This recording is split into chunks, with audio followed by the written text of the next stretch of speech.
Hey everyone, welcome to the Reaping of Goldenfields! How's everyone doing? I'm Chris, I'll be your Dungeon Master for tonight, and we're thrilled to be streaming at twitch.tv/RollTogetherRPG.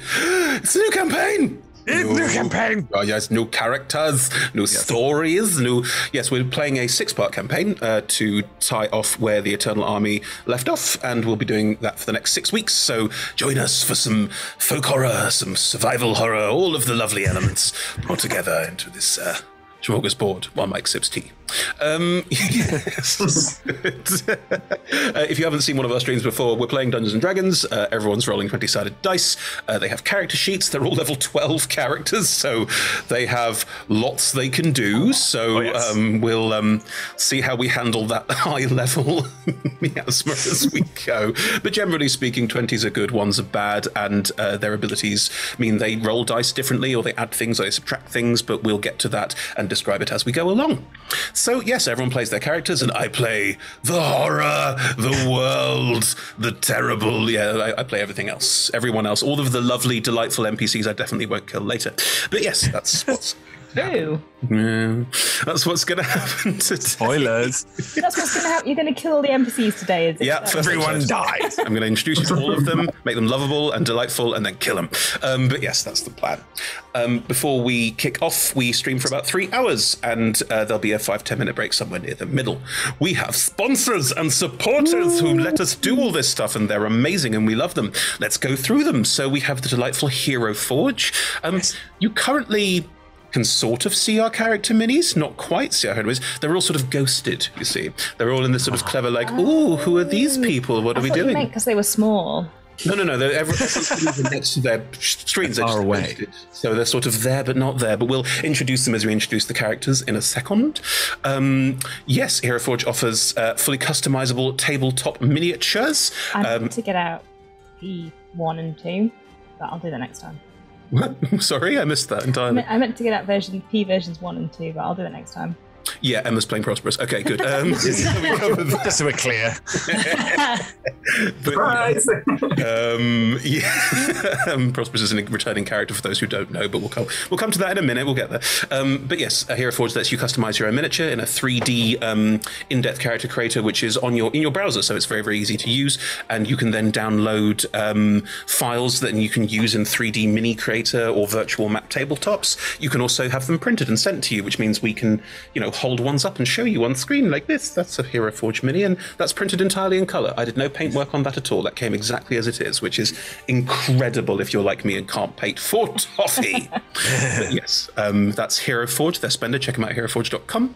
We're also sponsored by the lovely Ultra Pro. They provide all sorts of lovely stuff for your tabletop. I have so many things on my tabletop that are Ultra Pro themed. I'm trying to think which one. Nothing's thematic. I don't have any thematic Ultra Pro today, but I will show you a flump. No flumps appear in this campaign. Just saying it out. It's a shame. I think there should be more flumps. Flump. There is a little lovely flump. These are called figurines of adorable power. Ultra Pro sell an entire range of those, and if you pop into chat now and say something, you may be in with a chance to win an Ultra Pro gift voucher, which you can use to buy whatever you want. We recommend flumps. But yes, that's Ultra Pro. We're also sponsored by the lovely Elderwood Academy, who make custom bespoke gaming themed gear. I got told off that this sentence is hard to read, so I'm going to read it now. First try, no effort. They are premium purveyors of bespoke gaming themed gear, including hex chests, dice boxes, spellbook dex box, and rolling trays disguised as bespoke arcane tomes, and scroll and codex dice tower and rolling tray pairings. Read it.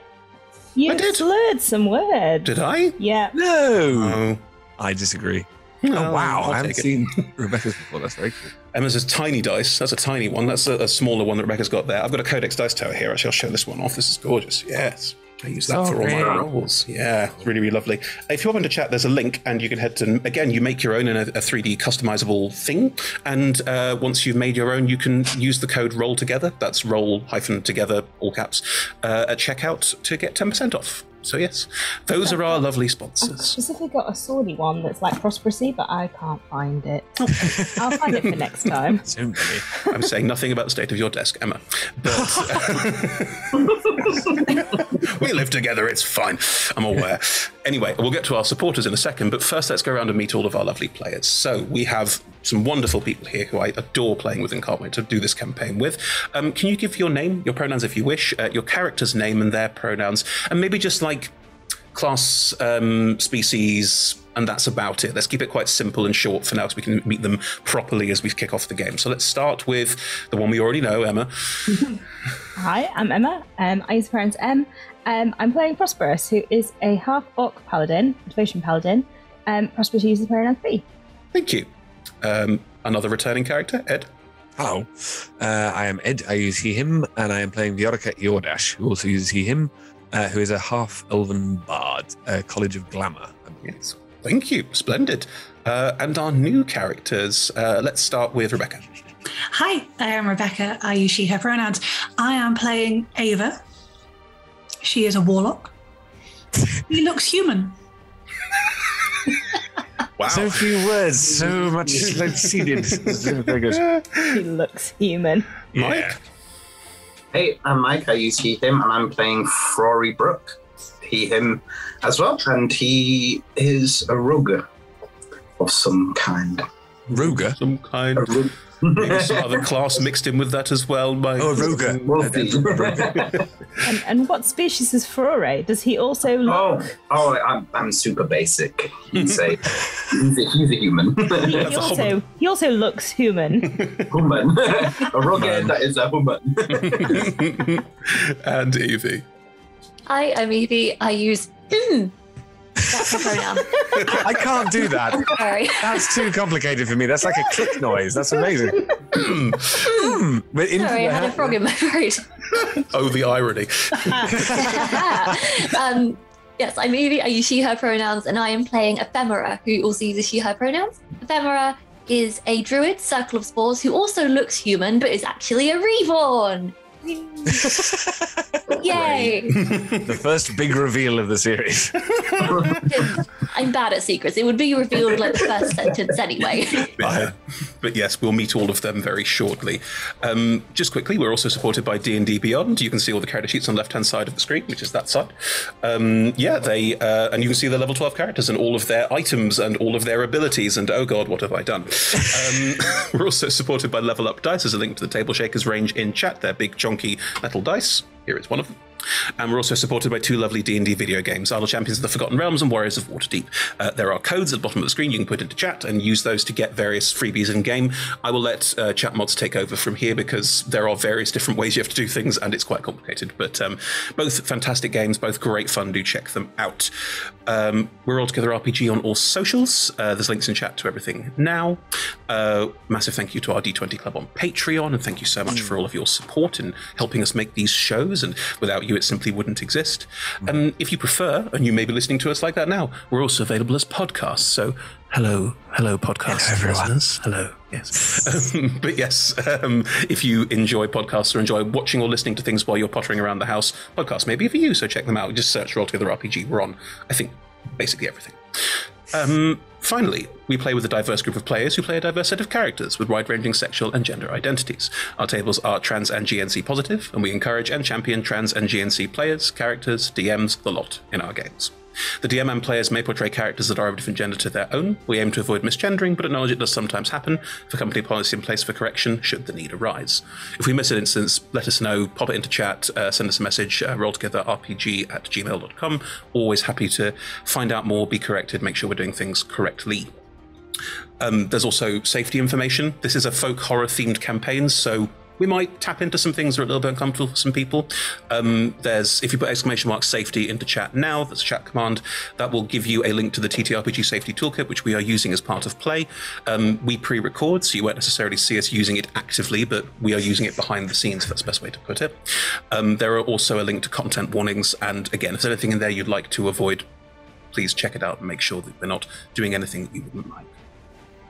Cool. Here we go, folks. Time for the new intro. Time for the new campaign. Reaping of Goldenfields.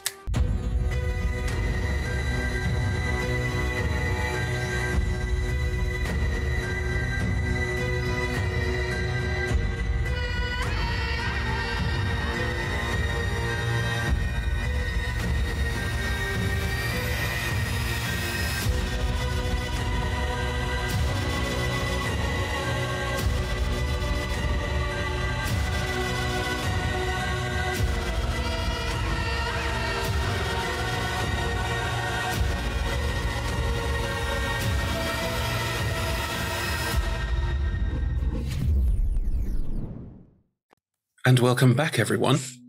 So, we begin. Goldenfields.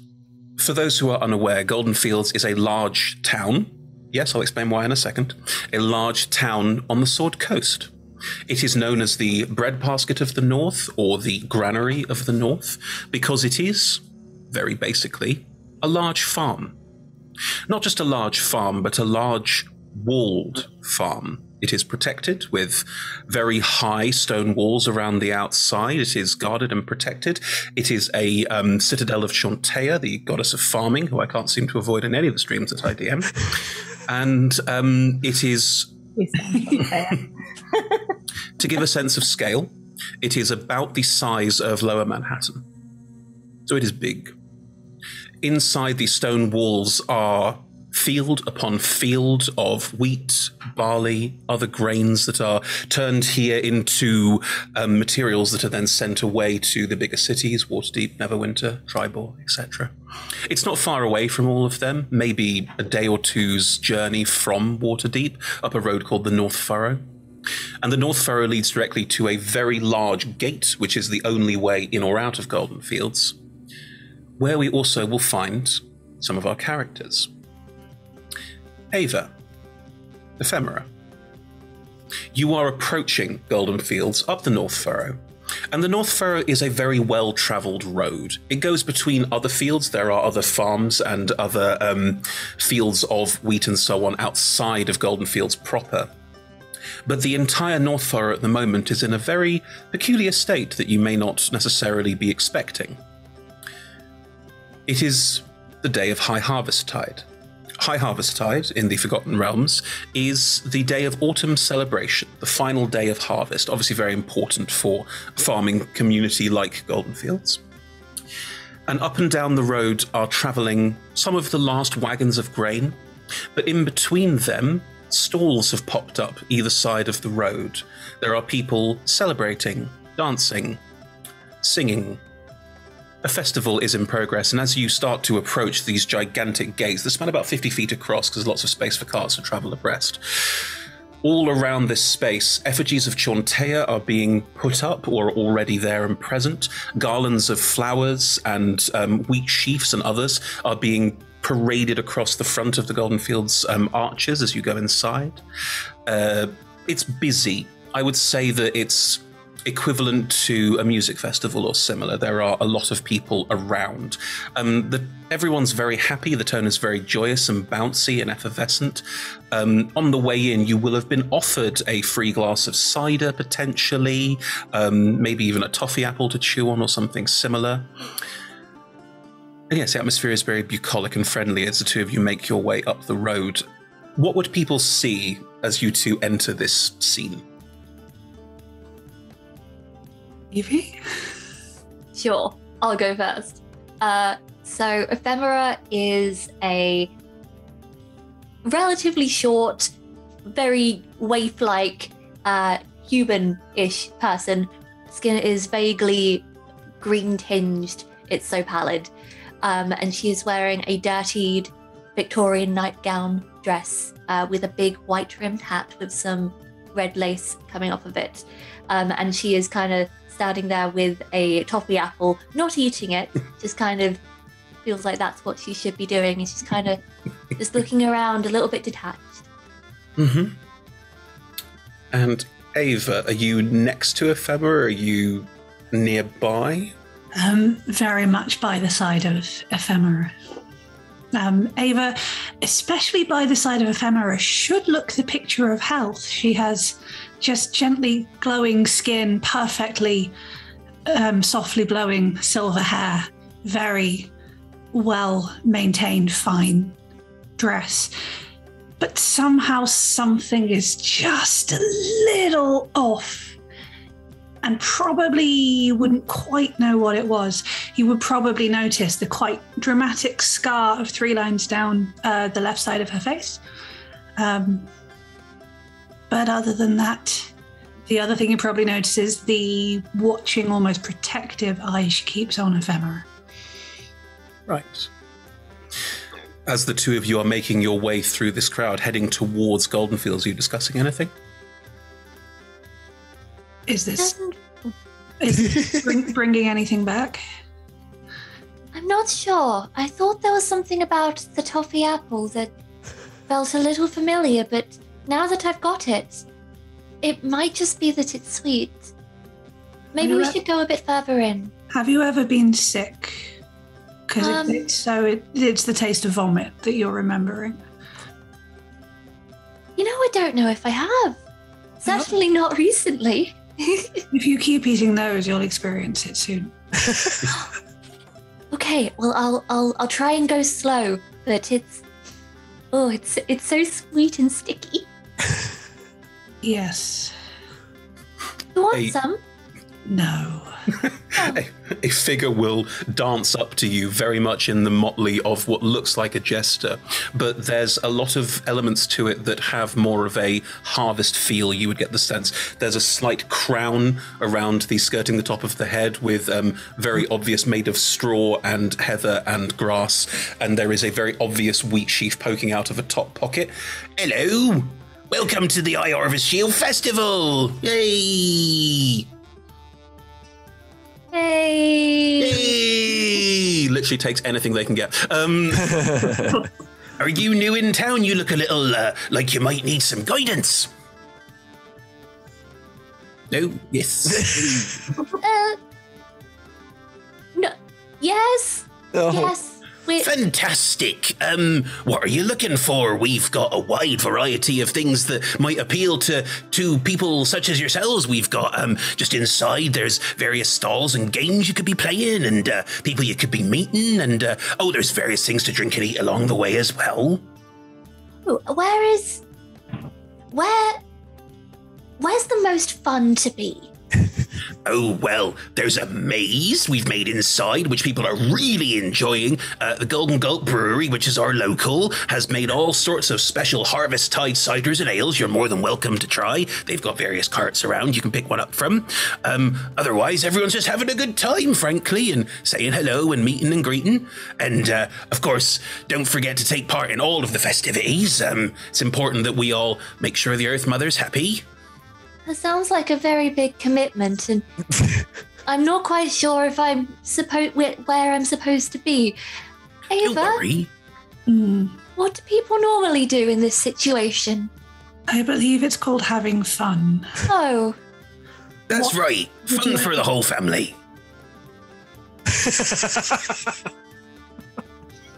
Ava is impressed. Would you like a game, Ephemera? Are you thirsty? Or would you like to wander round and round some wheat and call it a maze? let's wander around some wheat and call it a maze. The maze it is. If you head straight through the double doors, make your way up the North Furrow. If you're looking for somewhere to stay the night, North Furrow's End is at the end of the North Furrow, as you might expect. It's our local pub, and it's also an inn and has rooms if you're looking to stay for a couple of days.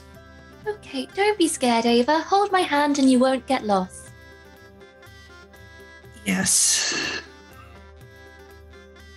Well, have a lovely Highharvestide, and I'm gone.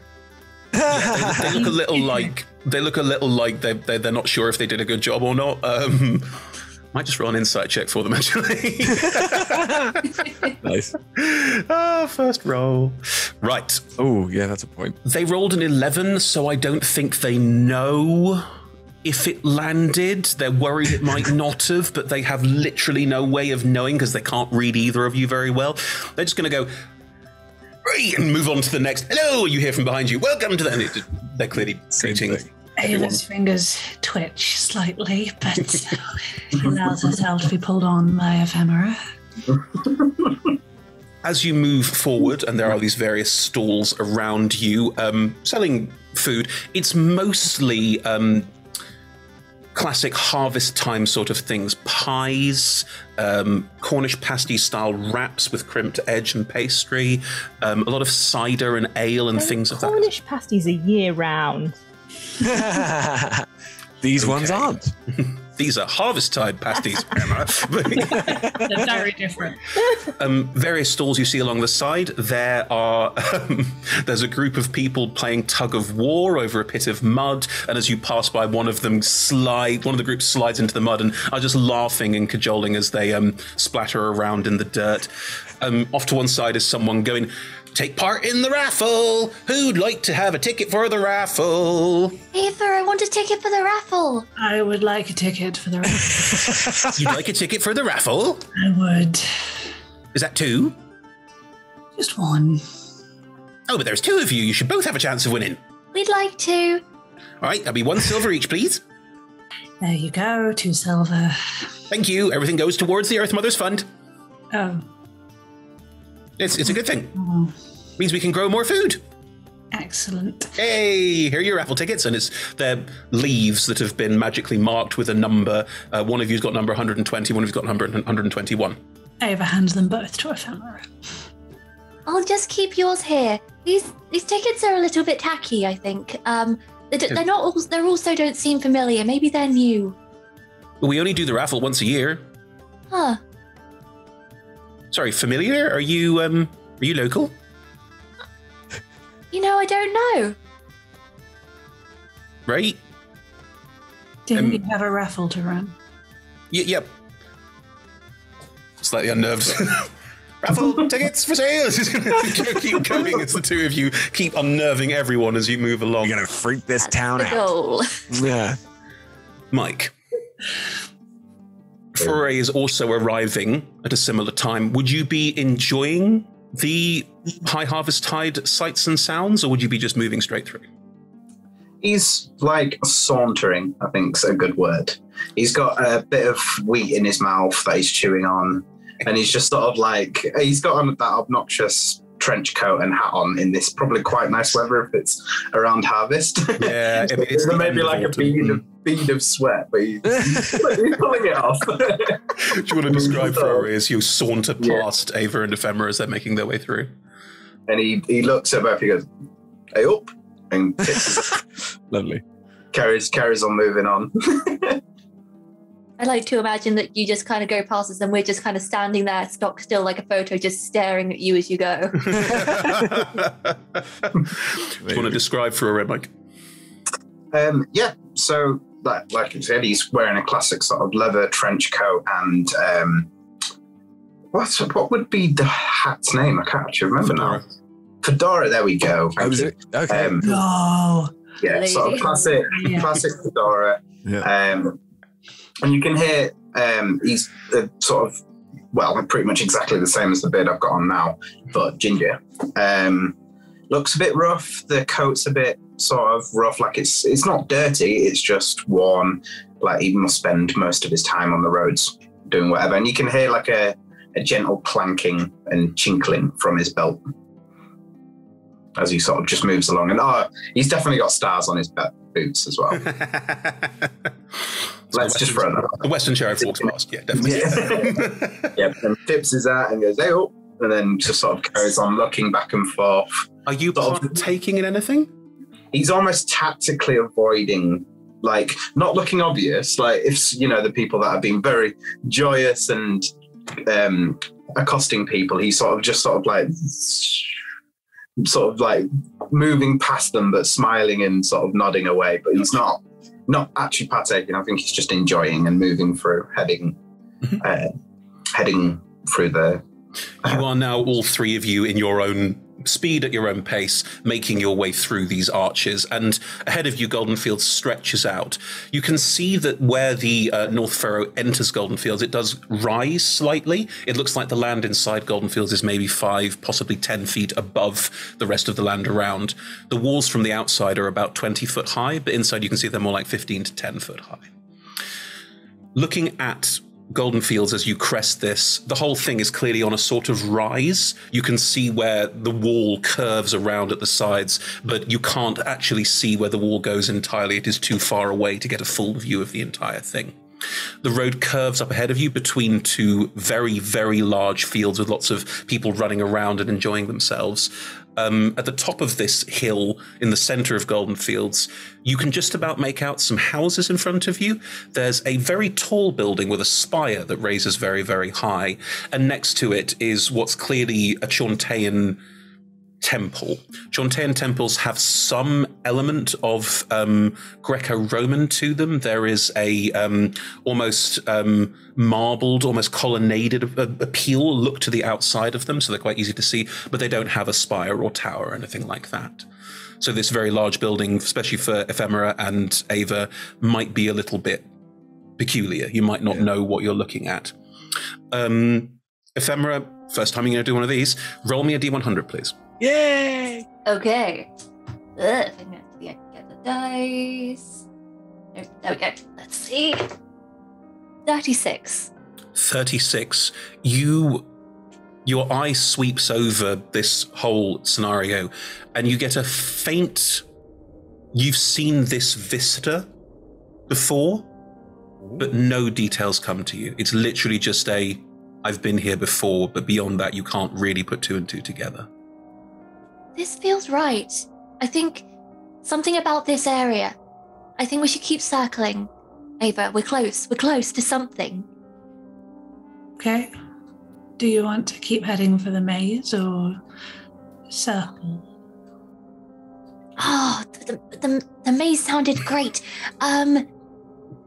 We can go to the maze later, right?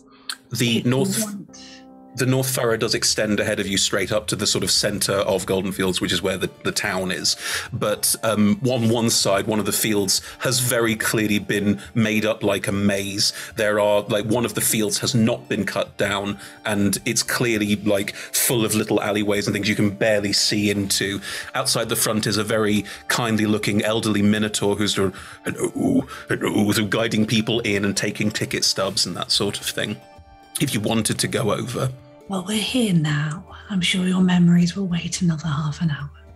Yes, absolutely. Let's go. Yay.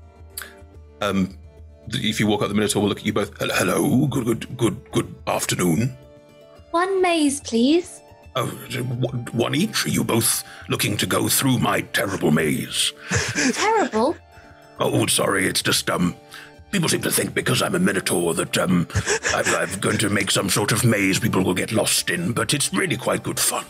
Why would they think that you were going to make a maze people were going to get lost in because you're a Minotaur? Some kind of myth, I think. I'm not 100% clear on it myself. I'll add it to the list of stories I need to tell you to, get your knowledge back up again. But yes, if you'd like to enter, it's a couple of silver each, and you're welcome to take as long as you need. There's no time limits or anything like that. If you are lost and you're concerned, please just shout out, "I'm lost," or something to that effect, and one of my children will come and find you. Is that I don't think that will be a problem. Complimentary ball of string? That's very good. No. But good. I'll do it next year. That's a very good. I'll write it down. Hang on a minute, and they'll put on some glasses and lean over to a little table and just string. Thank you. Wouldn't the string run out? We'd have lots of it, wouldn't we? Anyway, praise the Earth Mother. Yes. As we head in, can I take the opportunity to take a perception check just to see if anything seems remotely off anywhere? Off. Interesting. Okay. Sweeping vibe check. Sure, sweeping vibe check. Roll me a sweeping vibe check. I really hope that becomes normal parlance of this game. That is 15. 15. People around you are having a good time. The atmosphere is very bucolic and friendly and evocative. You note that across the way, one of the... it looks like a stall at first because there are so many up and down the North Furrow, but one is a building that's clearly there all year round called the Earth Mother's Bounty. It has a certain sort of little ring of almost hay bales and similar that round off this almost courtyard in front of it, where there are trays of what look like herbs and vegetables and that sort of thing. People seem to be avoiding it a little bit. It's not as exciting. It's just a shop where you can buy herbs and that sort of thing. There is a very striking statue of Chauntea in this courtyard space. It's quite big. It's about 10 foot tall. It's made entirely of straw and wicker. And looking at it, you've seen other statues of Chauntea around. Something about it looks a bit strange to you.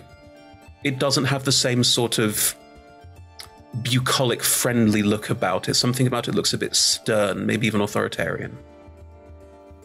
On the face? Or It's like the brows are pulled. Very hard to see because it's made of wicker, but something about it you go, like with a 15, something about that is off. Mm-hmm.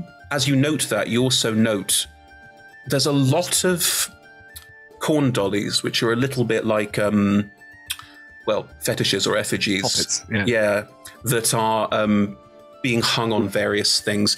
And on some of the stalls, they are significantly less cherubic and humanoid. On some, they look like sort of tubby little teddy bears, look quite happy.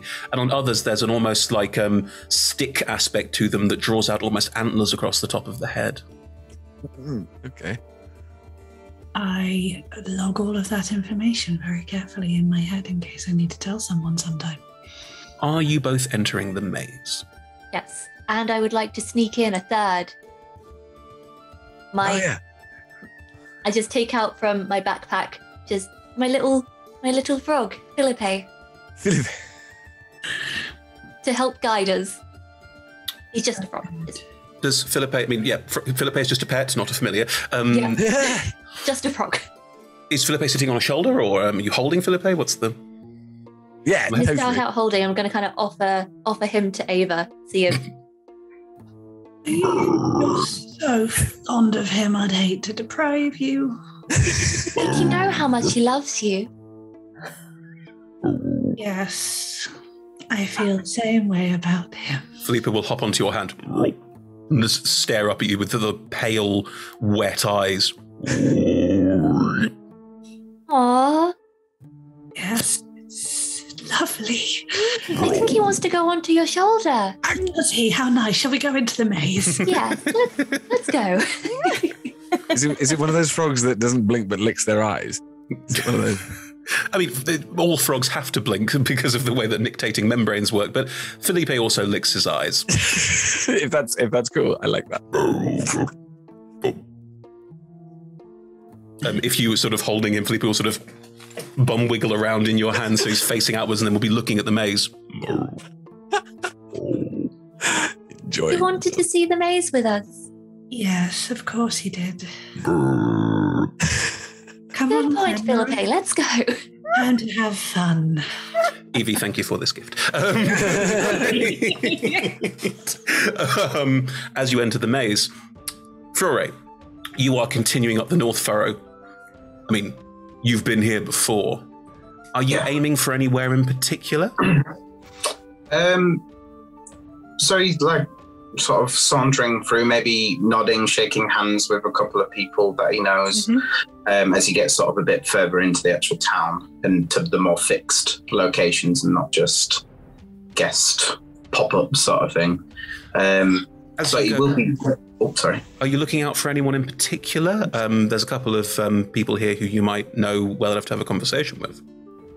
Yeah, maybe... Oh, I don't know. Give me someone. Break out the accents, Dungeon Master. Let's. Yes. Would you recognise the head of the town guard? Oh yeah. Yeah, I imagine I've probably worked or reported to a couple of times. Sure. At least. At one of the stalls where there are barrels set up with people stood around them using them as drink stands, you see about 5 different guard members who are all joking and laughing with each other, and amongst them is Strog Thunderblade. Strog is the captain of the guard here. Strog is a half-orc. Strog is tall and very, very, very broad. Just a big old mountain of person. But yes, he stands there and sees you and just... Ooh! Flore! You don't say. Capital. I thought you were dead. Hi, how we doing? I've not come up into town for a while. Same as always. Aye, well, keeps me on the road, keep me out of trouble, or in trouble, one of the two. Are you doing something in particular? Well, to be honest, I mean, I was going to stay for a couple of days because, festivities and that, maybe pop and see family. But to be honest, I was actually hoping to see Prosperous, if she's about. If P's about. If P's about. Sorry, P. Well,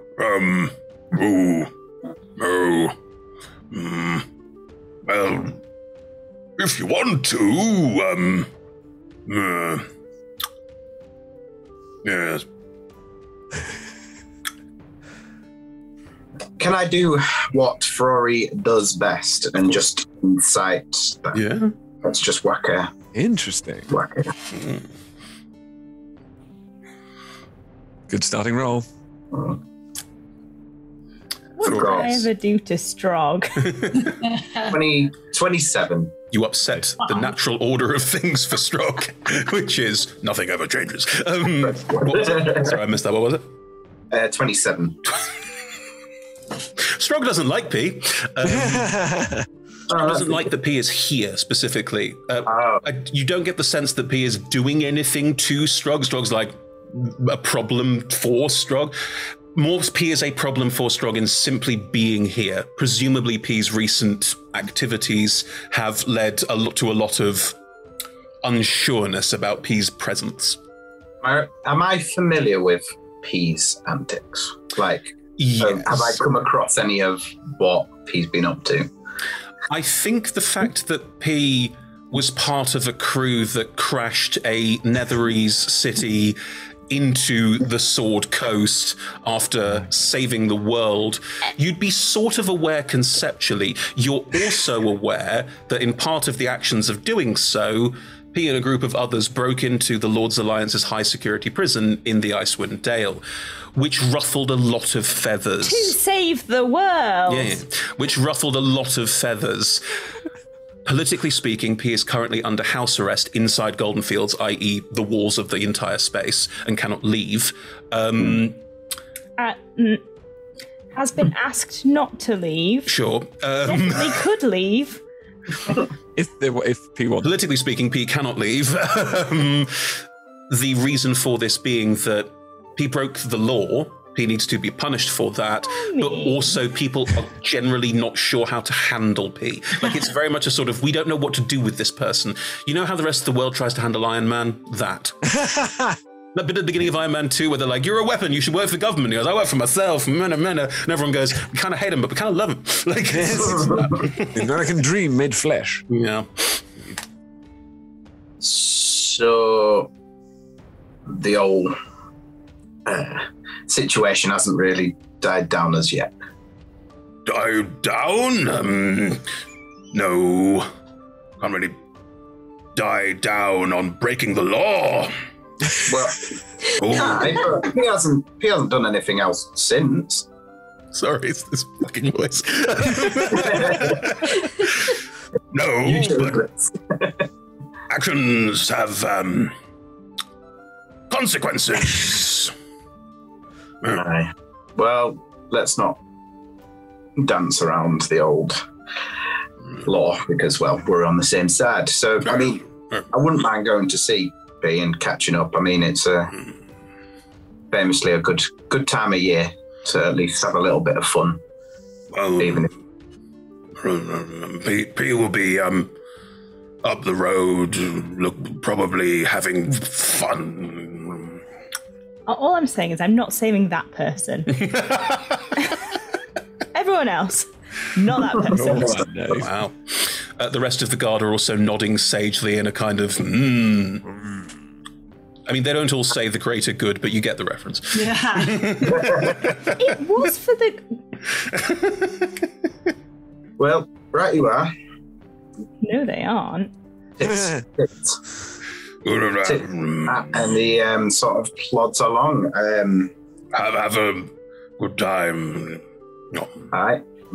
Keep town safe and sort of moves on. I'll make a general perception check just to kind of get a vibe of what's going on through the eyes of Frog. Was it? So that was a 1, which makes it an 11. No, it's a 1. With me, a 1 is a 1, Mike.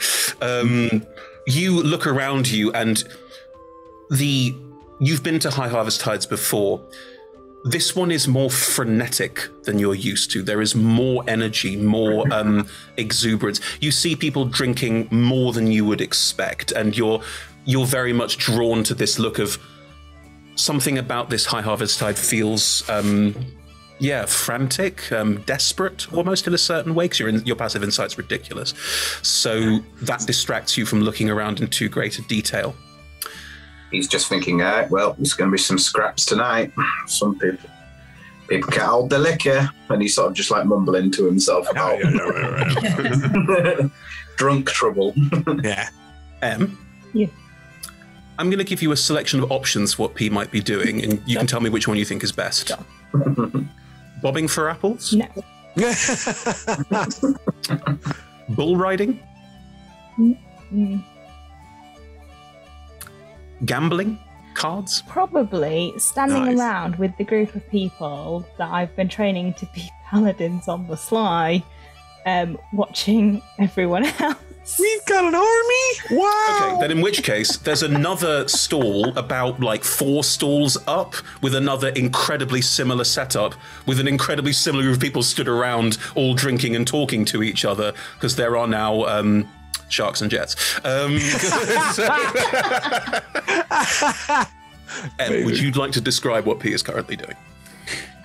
So What P looks like and all the rest of it?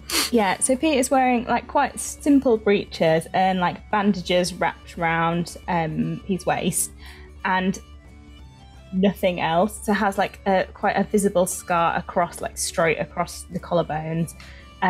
P has blue skin, has brown hair which is kind of half tied back. Is very tall, very muscled, has a belt on, but pretty much nothing else. Is standing around with a group of people looking relatively serious. They all have a series of wooden necklaces. They're all sheep, carved. If you look at them in a certain order, you can see the progression of carving from shit to decent. Interesting. Probably just and with P is a Elvis.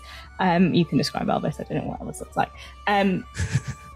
Yes, and these 5 people that P has sort of been on the sly, making a new group of shepherds who are the kind of people who protect Shantae's interests out in the world. We'll get to all of that. Yes, standing with P are 6 individuals. P probably would be slightly muddy from the tug of war, which wouldn't have been able to resist doing earlier. Yes. Cool. No problem. They're probably all slightly muddy. They probably did it as a group. Standing with we P, won. Yeah, probably. I mean, with considering your strength score, almost certainly. Standing with P are a tabaxi. They are a little bit. I mean, they're shorter than P. But that's not. Most people are shorter than P. One of these people isn't. We'll get to them. Oh, boo! We'll get there. But there's a tabaxi. They have the coloration and look of what's known as a Thai cat. Used to be called Siamese cats, but that's not an okay term. So Thai cats. They are standing next to P, looking. The look on Elvis's face is pretty much always a look of slight concern, a sort of. Oh no. Slight worry, slight issue. You would also note that Elvis is, while also wearing all of the accoutrement of the sheep and like what other people are wearing around here, is very clearly wearing a Lord's Alliance outfit, a Lord's Alliance guard piece. Right. And is there to watch over P. I was going to ask if Elvis would have accepted a sheep. But Elvis accepted a sheep, so it's the worst one because Elvis was the first. There are also... So they look like they drawed the short straw. It's like it's like a Minecraft sheep. It's like a block. It's supposed to be fluffy. Yeah, but He had to do something. On what level have they been given? Like, what level of standard is the sheep to get a level of how far you rank them? It's really, no. The first sheep is the best sheep because that's the person that I trust the most. But it's also the worst sheep because it's the sheep I carved first. So. That's how it works. There are 3 quite grunty-looking people. Relatively heavy-set axes, swords. The kind of look of someone who should be in the guard but clearly isn't. Now I understand why Strong doesn't like me. Strog, not strong. Strog. But that's a Goliath, a very large human, and an elf who's quite muscly for an elf. There's an elf sat down next to you, and they are strumming away on a lyre very gently. And at the back is a Loxodon who is taller than P, wearing impressive sort of plate mail pieces, and holding what can only be described as a cannon. I love this. It's amazing. Anyway, the Loxodon is called Poliver. The 3 other, the 3 sort of generally quite sturdy-looking ones are Capstan, Dominic, and Asavio, and Marjolaine is the one playing the lute. Me. Yes, the 1, 2, 3, 4, 5, 6 of you, 7 of you are sat around drinking, chatting, talking. You know, P, you would have noticed because you are local that some of the Highharvestide stuff that is around here has a different flavour and tone to what you would be used to having grown up here. I point it out to Elvis in a very that is odd, but I don't understand why. Well, they've got another group working on it this year. The abbot asked the locals who they wanted, and they said they wanted one of those local organisations to be more involved. Which one? The Cult of the Earth Mother. You know, the ones who are a little bit, Culty? Do I know of the Cult of the Earth Mother? The Cult of the Earth Mother have turned up recently. They are a group of local farmers and others. There's no one sort of set leader or anything, who are very much of the belief that Shantea needs to be appeased. So there's quite a lot of doing things that people might think are a little circumspect. You've heard rumours of ritual sacrifice of animals and that sort of thing. Oh, yeah, they're the ones who've got all those dodgy beliefs, and they're just wrong. They clearly have never spoken to Shantea. Well, I don't think they would have done, no, but... Well, they could talk to someone who has spoken to Shantea. Well, the abbot was very clear that didn't want any fuss. Well, the abbot's an idiot. The abbot is really quite big on not making a fuss. Well, the abbot's... This is why we're creating a new group of shepherds, because... Poliver in the back just goes, "Shepherds! Yes! Yeah. Shepherd!" Just to help nudge the abbot. You want us to go and nudge the abbot? No, I don't want anyone to go and nudge the abbot. Okay. Well, it does sound quite funny. Actually, in the back just goes, there's different kinds of nudging. No one is to nudge any abbots. All right, well, nudge the abbot. Fine, no nudging the abbot. No nudging. Lovely. Elvis.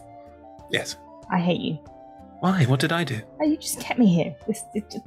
You're just the worst. You broke the law. Would you have been happier if the world had ended? Well, no, but it's... Look, there are truths and there are political truths, P, and they are two very different things. Okay, but there are truths, and the truth is that the world would have ended. Great. I'm glad we're on the same page. We're not on the same page. We are on the same page, P. We've always been on the same page. I'm very aware of the page. You do know I could just leave. Yes, but then I'd have to arrest you, and it would be awkward. It would be awkward because you'd be dead. I wouldn't kill you, I'd just knock you out. But, you... But then you'd be on the lam. This is better. I'm already on the lam. You're not on the lamb. There's no lambs here. They're all shepherds. Shepherds. That's the third time you've made that joke this week. Sorry. It's the fourth. This is when the modulator in the back gently. Drinking around the same area are two other people. A rather bookish-looking half-elf who is trying to join in the fun, but looks like she don't really know how. It's more of a sort of, it doesn't really know what's going on, but is trying, really giving it a go. And stood with her at another one of these kegs drinking cider. Ed, would you like to describe Viorica? Viorica is a willowy 6'5" and about 15 stone, which is like 180 pounds or something like that. And he is quite high strung, sort of very tall, thin, sort of very angular, with very long limbs and sort of gangly like a giraffe, but still quite graceful. And is dressed in a collection of, it's all in black, but a collection of... He knows how cool he looks. Whether everyone else does is a separate, slightly separate issue. But it's the clothes are like practical, but they are definitely. I'm trying to find. I had a whole description written out for this. You're dressed as a drama school student. Yeah, pretty much. That's what I was that actually pretty much covers it. There's the permanent bags under the eyes. Oh my god, it's also lame. Pale in almost all regards. And it's, having been a perfumed fop in a previous life, he now goes for as many textures as possible, all in black, to try not to stand out. So there's leather, cotton, silk, wool, calico, crepe de chien, taffeta, cambric, bombazine, and cheesecloth, all in this sort of amazing, like Harlequin's outfit, but with no colours. It would be a nightmare to launder, Ed. Oh. That's all I'm saying. He stands out like a sore thumb. Yes. Exactly. Well, this is fun. This is fun. Yes, you said you were going to take me to somewhere where I could people watch, and it would be interesting. There's just too much. There's so much positivity. No, it's fine. It's probably good for me. I have spent too long in the wastes where there was nothing. I just looked into the blackness. That was all there was.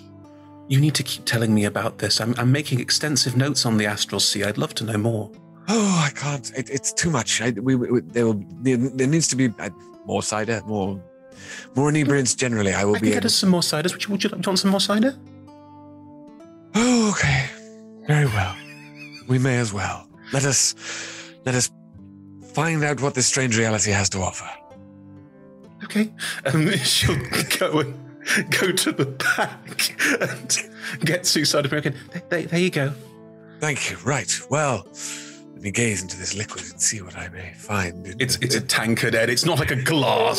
It's a harvest festival. All right, then get looking into the... I don't know if it's one of those glass bottom ones. It's not a glass bottom one. We're not in that story. Fair enough.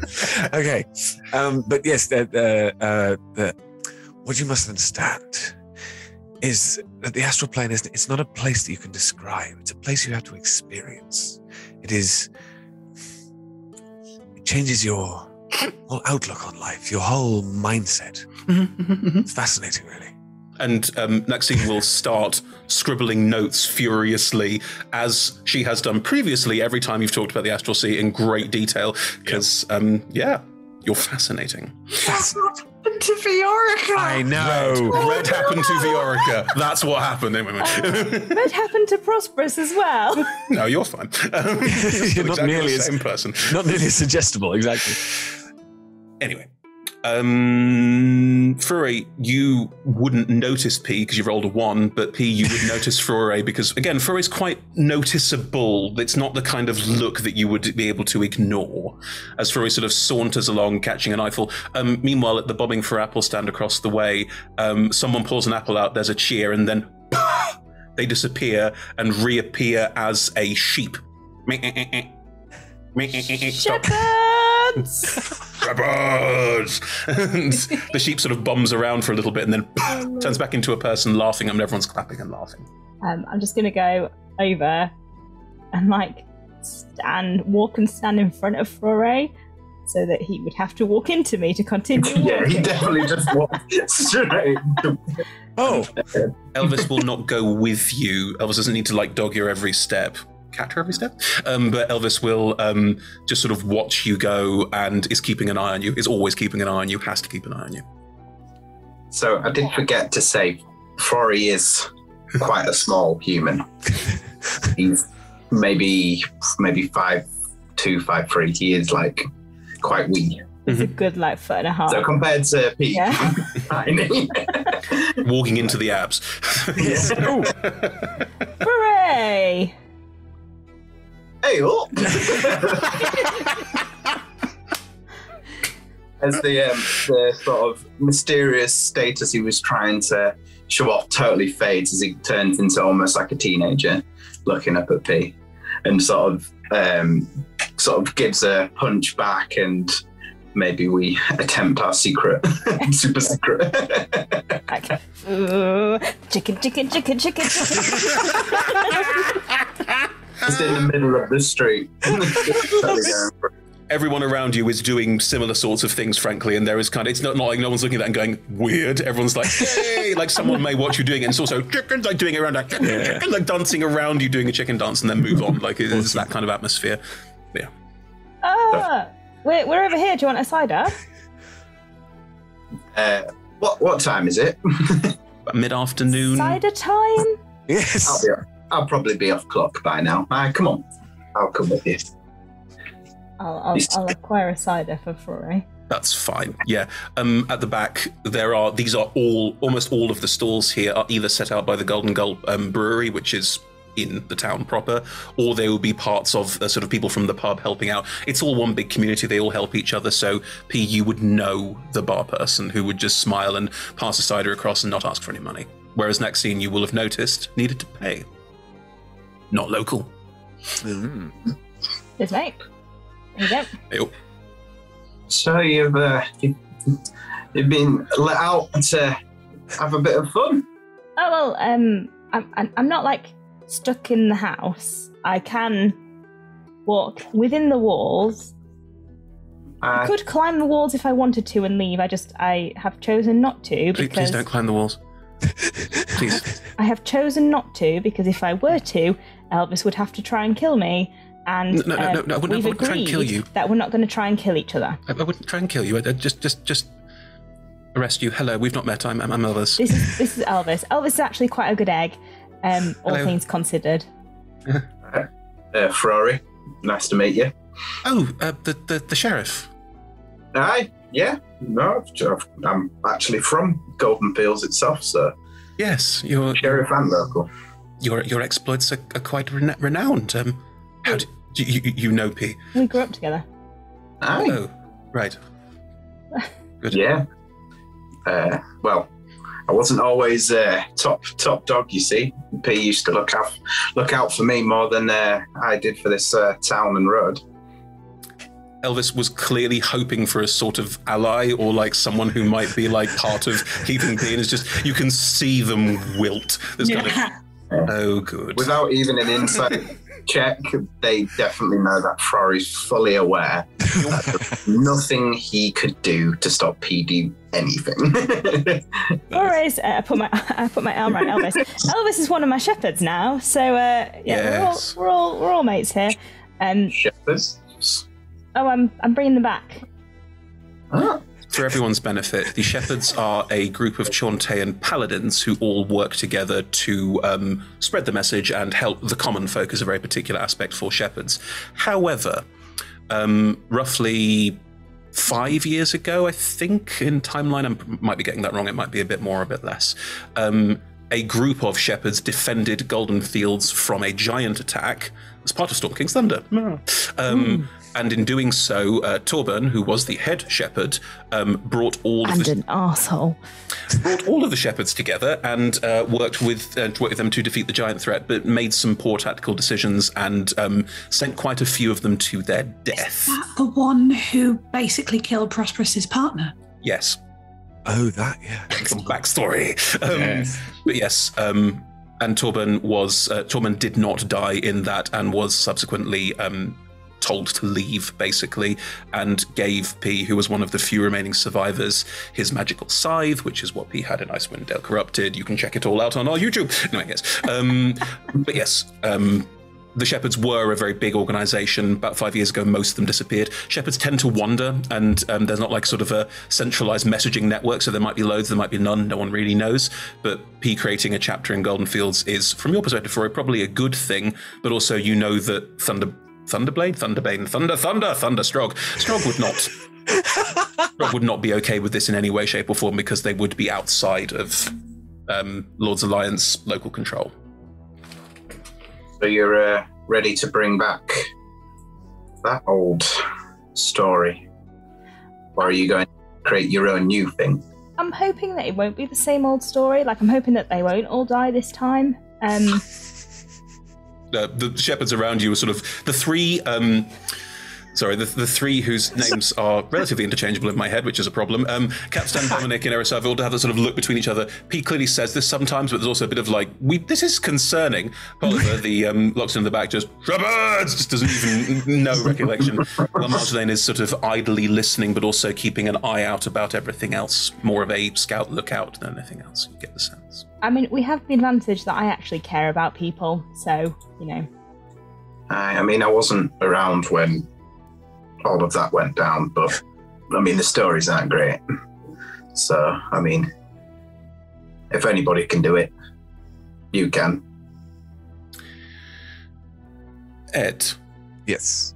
How much of this conversation or this grouping would Viorica be aware of, or are you just rambling on at your own pace? I think there is a certain amount of there's an awareness of what is happening around, but Viorica definitely likes the sound of his own voice far too much to be concentrating too hard. But there's an awareness that comes from having been through stuff, from being level 12, basically. I think that he's not that far up his own bottom yet. In which case, P, you would be able to overhear at the, frankly, next table along, someone waxing exceptionally lyrical about... trips to the astral sea. Depths of the infinite. Quite a lot of sort of quite high-level nonsense that you may or may not find annoying, interesting, or whatever.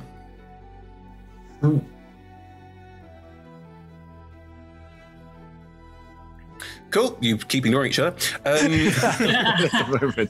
We were deciding any effort you're going to make to pull us together, we're just going to avoid. I'm now trying to think of a connection. It's more the thing that... You don't need to have one if you don't want one. It's fine. Cool. Fine. But yeah, if you're just aware that there's someone there talking, but you don't really pay much attention to it, that's perfectly fine. Yeah, with Rory's passes as well, I feel like he's taking in a lot more than... Mm-hmm. He's just sort of plopping information and figuring out whether he needs to put that in a think about later. Actually, that's a really good point, Ed. Is Viorica lying about anything? Ooh, there's a lot of poetic license, but I think the basis of everything. So there'll be stuff like that's interesting. There'll be stuff like there's not quite praising mind flayers. They're an incredibly misunderstood race. They have so much profound things to teach us if we only want to open our minds. It's stuff like that, which is a bit like, really? But there's definitely some alternate viewpoints that might be slightly sort of, if somebody was like, really, that doesn't sound good. Most people would have no idea what mind flayers are. Understood, but if anybody did, then it's that kind I mean, they're called mind flayers. It's not good. Exactly. It's exactly the problem. Yeah. Is the abbot anywhere nearby? I reckon the abbot is probably a presence walking up and down the North Furrow, but is also doing a very good job of praising everyone, being very happy and bucolic and friendly, but staying out of things. A bit like Mike was doing, a bit like Ferrari was doing, walking up, but walking down the road. Do I know the abbot? Yes, personally. Like, do I have a good relationship with the abbot, or does the abbot not like me? The abbot thinks you're great. The abbot likes your attitude, thinks you're lovely, but also doesn't want anyone to rock the boat. Yes, Ed? Just going to say, like, if the abbot turns up, as it were, then I will pause mid-flow and start concentrating, in as much as I feel like this is the... my connection is Nexena, but the abbot would be the person who I would be asking about, because what Viorica wants to investigate is sort of what is happening in this place. And that would, in his mind, be the place to start. Sure. I would like to try and attract the attention of the abbot. We'll come back to that in a second since you all want to talk to the abbot. Ava, Ephemera, you enter the maze. There are kids running around, gleefully running and going, oh no, where am I? It's clearly a game. You find a couple of people, as you go down a dead end, there's a couple having a snog, and you're just like, okay, we should probably not be here, and go back down the other way. But yes, lots of people having fun in the maze as you make your way through it. Are we supposed to be running? I believe it's optional. If we're going with the atmosphere, then skipping is probably the mode of choice. Oh, I don't think I've skipped yet. Have a go. Only if you do it with me. I couldn't possibly risk go on. Philippe. I will keep him safe. Oh, but he loves to jump. Let's... Yes! And we skip, hand in hand. That's happening, is it? You are joined by a gaggle of children who are also running and skipping, and they sort of try and link arms and hands with you as you're all dancing along together. Oh no, what are they doing? What are they doing? No, don't touch me! Ephemeris, friendly. Hello, children. Perfectly safe. Look, a frog. Oh, it's a frog! Look, it's a frog! Bill, look, it's a frog! And Philippe likes children. That's very much like sort of dances and moving around to try and make the kids happy. Very sweet. I've discovered something about myself. I do not like children. That is a very wise position. The kids are sort of there, and just one of them looks at me and goes, "You're rude," and they all run off. Well, you're ugly, so now we're even. Oh, damn. Yeah, that burned. The small burn. Yeah, Philippe looks at Ava with a kind of... It wasn't me. I tried to let her make her own impressions of the world. What my fault? The children here are exceptionally bad looking. I believe that to make friends, probably don't tell people they're ugly to their face. Oh, but I didn't want to make friends with them. They were annoying and loud and tiny. Yeah, I've got nothing. Another group run past. Are you having fun? Let's skip some more and I'll be able to tell you. As you hold hands and skip, you round a corner and the atmosphere changes on a dime. Where there was this sort of warm yellow light suffusing everything, suddenly it is cold and almost blue light and silent, pin drop silent. And the two of you are now standing looking down an avenue of the maze, and you see and hear nothing. Were there children that have run ahead of us who are now... Yes.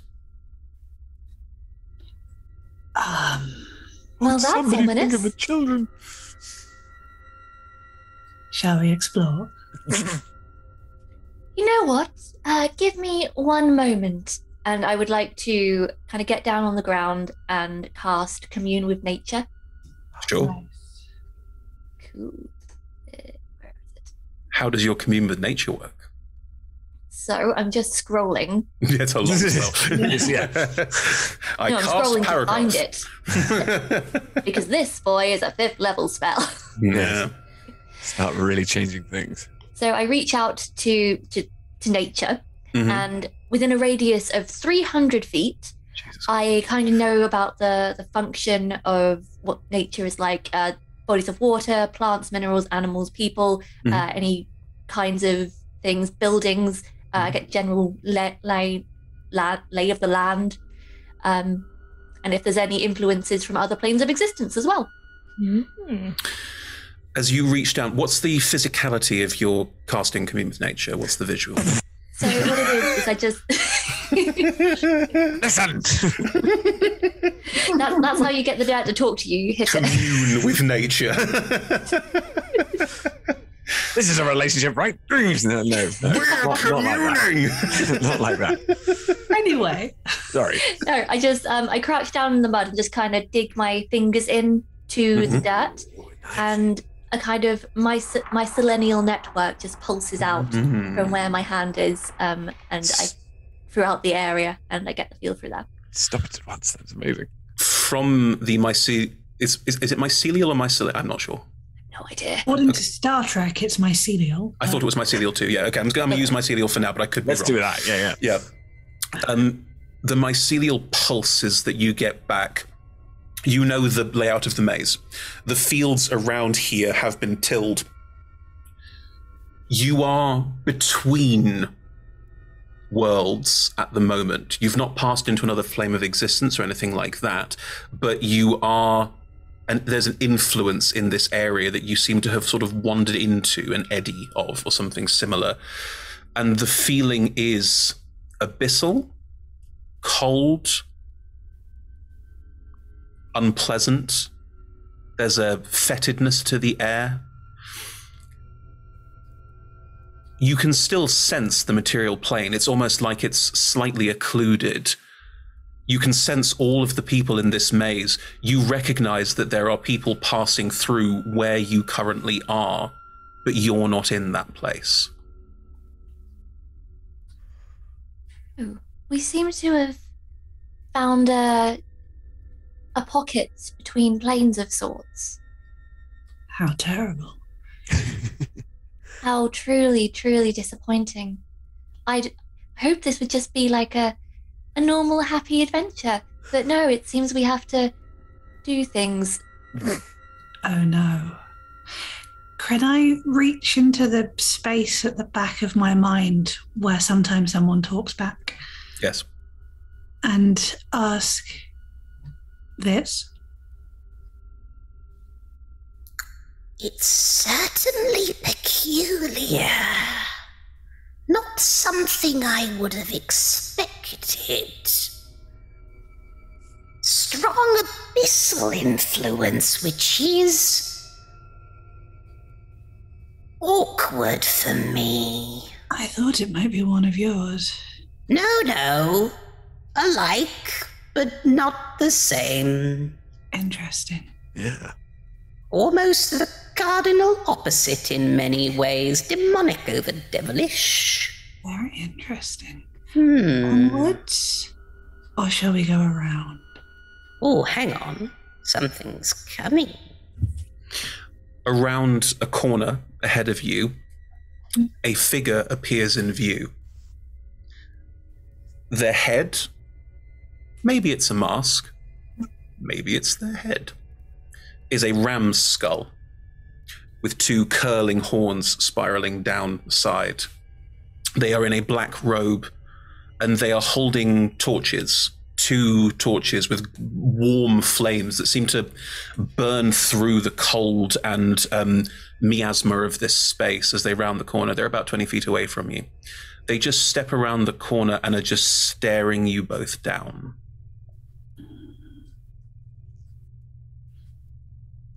Can I say telepathically into Ava's mind? I can make them go away, but I know that... Are you curious? 1 grunt for yes, 2 for no, I suppose? I replied telepathically. You both have the message cantrip, right? That's what we're doing? Yes. Yeah, cool.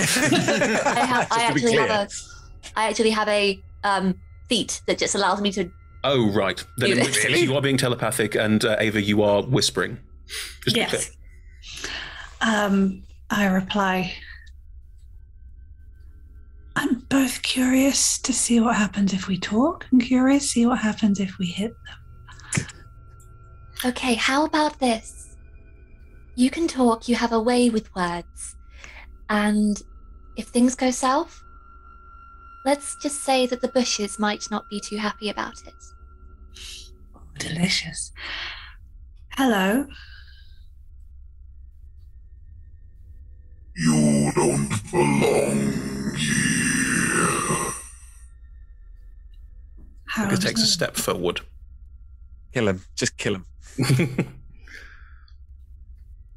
Can I please ready plant growth? Of course you can. Could I, as a free action, cast Mage Armor on myself? Of course. Please. The figure keeps stepping forward. You don't belong. Yes. Nice. Does he cough as well? No. That's just the human voice they're box. very scary. I have lungs. So, yeah.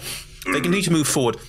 There is obvious threat. They're shorter than both of you, even you, Vemera, but they are moving forward with intent. What do you want? This is my domain now. You are not welcome. And keep stepping forward. They're getting quite close now. They're in about 15 feet. Oh, that's close. Yep. That's too close. Okay. I look at Ephemera to check that she's cool with Plan B. Huh? And then I think I'll probably hit the figure with... Where do we want to play first? I think some sickening radiance. Just having radiance sort of... Actually, yes, because radiant damage sounds like it Yeah. might be useful. So, radiant... How does your sickening radiance appear? What does it look like? Ooh, the slight offness about Ava solidifies, and you sort of, it's almost like something beneath the skin becomes visible and wrong. Yeah. And she just very laconically just cocks her hand. Mm-hmm. And just lazily Yeah. over, And it's just sort of... rotting the air as it goes. Lovely. Okay. The air around it, around this creature, because it's a massive radius, and the plants on either side start to slowly wilt a little, and the figure, you can see how parts of it seem to sort of absorb bits of this. What's the saving throw? 19 con. Con.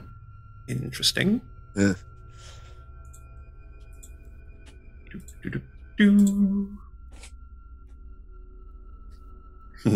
I won't tell you what I rolled because it is very, very high. But they still take half damage, right? I'm not actually sure.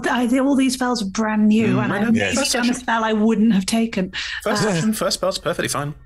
I think, actually, also it doesn't hit. It's when it moves into the spell area. I picked a terrible spell. No, you didn't. No, the area is becoming radiantly, like it's basically radiation. It's too radiant. So the whole area is becoming suffused, which is interesting. Cool. Well, pretend that I knew that was what was going to happen. I read my spell properly. No, it's fine. I think it's cool. Given that it is no damage on a successful throw, we'll do it as it's the threat of stay in this space. It is a very good choice with plant growth, frankly, which is cool. So we'll come to that in a second. It was all intentional. But yes, it seems to pass over the figure, and it doesn't seem to affect them. Like, it doesn't seem to really draw any sort of focus or attention from them. They're just sort of, they look around it and keep coming. Ephemera, are you going to do something? Yes, I am. Mm-hmm. Are you going to cast plant growth, or are you going to cast something else? I'm going to cast plant growth. Are we going to eat them with a bush? Yay! Describe casting plant growth. So I just take a step forward, and that mycelial, I think. Mycelial. There you go. I will master the pronunciation by the end of this campaign. Right, Ed can't say his own character name. All right, cool. That's been 2 8-session campaigns. Agreed. I take a step, and as my foot connects with the earth, the mycelial network once again pulsates out. Mm-hmm. And this time it pulsates, and then it just encroaches and grows. And where it's been burned away with a little bit of radiance, it maintains that kind of dead ambience as it grows unruly around the figure. So the hedge will sort of like grow up and out and start to envelop this figure. Yeah. Nice. What happens in terms of saving throws or attack rolls or that sort of thing? It looks like I confused this one with entangle. So this just means it moves very, very slowly. That's fine. Sickening Radiance gets to go again. That's great. The figure will continue to step forward. It is slowed by this growth as it sort of grows around it and into it. And as it grows into it, you note that its skin, I mean, it doesn't have any, its hands, its cloak, where it's holding these 2 burning torches, it grows through it. It is slowed by this. It slows down and stops.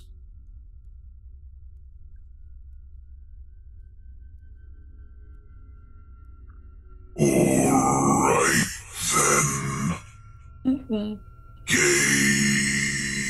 on. And with a blink, you both are back in the beautiful bucolic hedge maze. The spells that you cast are not here. You're still concentrating on them, and you know that they're still happening. They're just not here.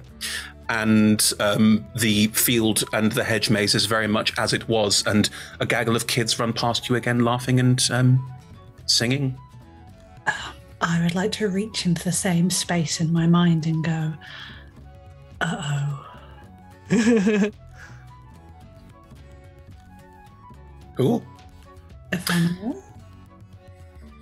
Well, that was fun. I don't have any recollection of that.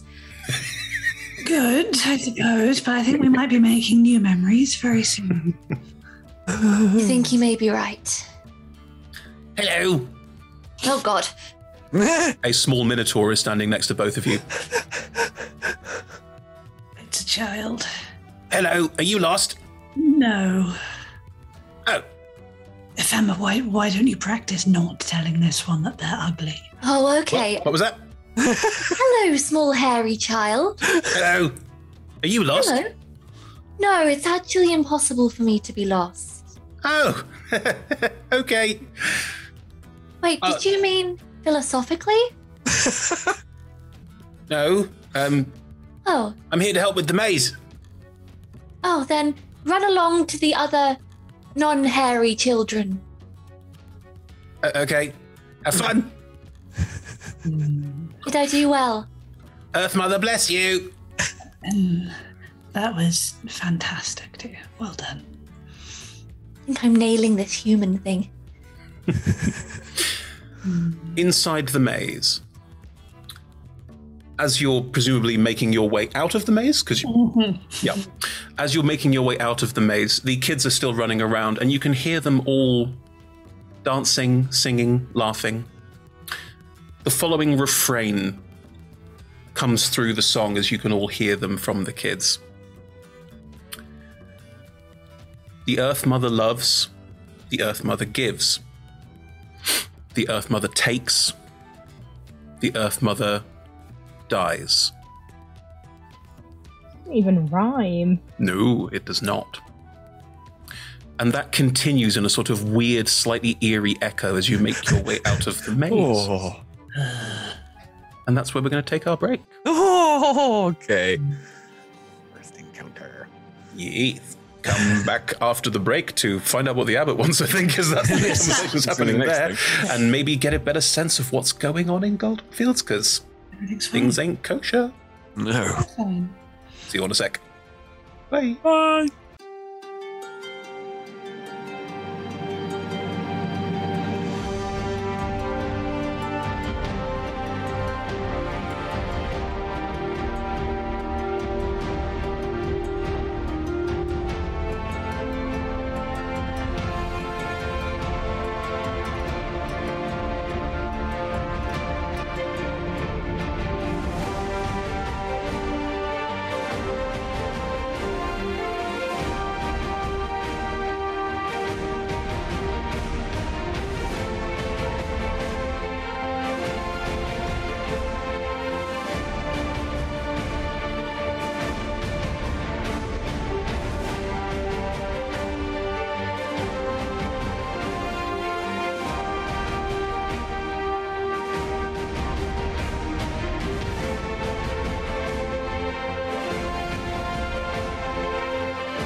And welcome back.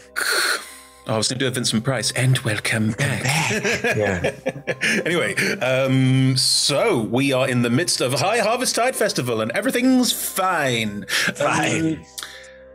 Frore, P, Viorica, you were all looking out for the Abbot, who has started to walk down the North Furrow in your general direction. He looks like he's having a whale of a time, sort of waving at people, and so there's lots of like, hello. Does he have a name, or does he just go by the Abbot? The Abbot. I am the Abbot. The Abbot is called Elardin Dvorak, probably goes by L. You would probably know him as the Abbot, or Abbot Dvorak, or L if you wanted to be familiar. What would be the most appropriate thing to, maybe shout as you waved at him down the street? Despot. P has never been that bothered with formalizing, so whatever you think is best, you are welcome to say. Abbot! Abbot! Abbot! Oh, hello. One moment. Just, hello, children. You're having a good time? Good, lovely. and is going to turn and walk towards you. They are holding a bag of what looks like kettle corn, and are just sort of munching away at it slowly. Clearly someone is selling kettle corn. For those of us who don't know what kettle corn is, it's like popcorn, but worse. Don't at me, Americans, it is. Right, so... Hello, P. How are you doing on this fine Highharvestide? I noticed that you rejected our application to run the festival, but you've accepted an application from the cult? Oh, you see, P, it wouldn't have been wise to let you run the festivities. Wouldn't have been wise. It wouldn't have been me. It would have been Elvis. So I purposefully didn't want to do it. Elvis signed the letter saying. Elvis put a note saying he didn't want to do it. Elvis, did you put a note on it saying you didn't want to do it? Yes, I told you I was going to do that. Rude. I just went by what Elvis said, and also, frankly, Prosperous, between you and me, there's a certain amount of this, they call themselves a cult, so I feel perfectly comfortable calling them that, where it's quite widespread. A lot of people pay, lip service to it at least, and I don't want to rock the boat, you know me. But it's not what Shantae wants. Yeah, but do any of us really know what Shantae want? Yes, no, we do actually know what Shantae wants, because some of us actually talk to Shantae. Pete, I'm going to remind you again that telling people you talk to gods on a regular basis is not a good way to run a parish. You're the abbot of the High Church of Shantae. You're supposed to talk to Shantae on a daily basis. I know, but don't let anyone, go on about it. Do you actually do it? Of course I do. What did she say? She said, I don't like the look of that cult. And I went, I know, but a lot of people like them. At which point she went, well, we don't want to rock the boat, do we? Because Shantae and I are of one mind. So while this conversation is going on, like before we start that, apologise to John Richardson. And I rolled an insight check. Yeah. To see if he's actually scared of this or if he's just genuinely. I did roll a nat 20. So it's Jesus Christ. So if you roll a nat 20, what does that mean you get? What is your insight roll? His soul. That would be a 30 straight, but then I got a 2 on my extra little bonus, so 32. We got a 30 this early in the campaign. Nice, everyone. Yeah. It's nobody's fault but Chris's. The abbot is fully aware that this cult of people might be wrong-uns, but also has supreme confidence in the guard and in Shantae, frankly. And in a sense that nothing bad ever happens here. And if it reaches a point where something bad could happen, we get rid of it very quickly because Goldenfields is lovely. That's the whole point. There is a very strong and stable. There is a very don't rock the boat vibe to the ran abbot. Through Wheatfield naked in his childhood. Exactly. Almost certainly. Do not. I don't wish to tell you how to worship. No, you shouldn't. That's a terrible way to talk to people. I do want to tell you that in my conversation with Shantae, she's never told me not rock the boat. So Shantae has not told you to not rock the boat, and Shantae tells me to not rock tells me to organise not rocking the boat.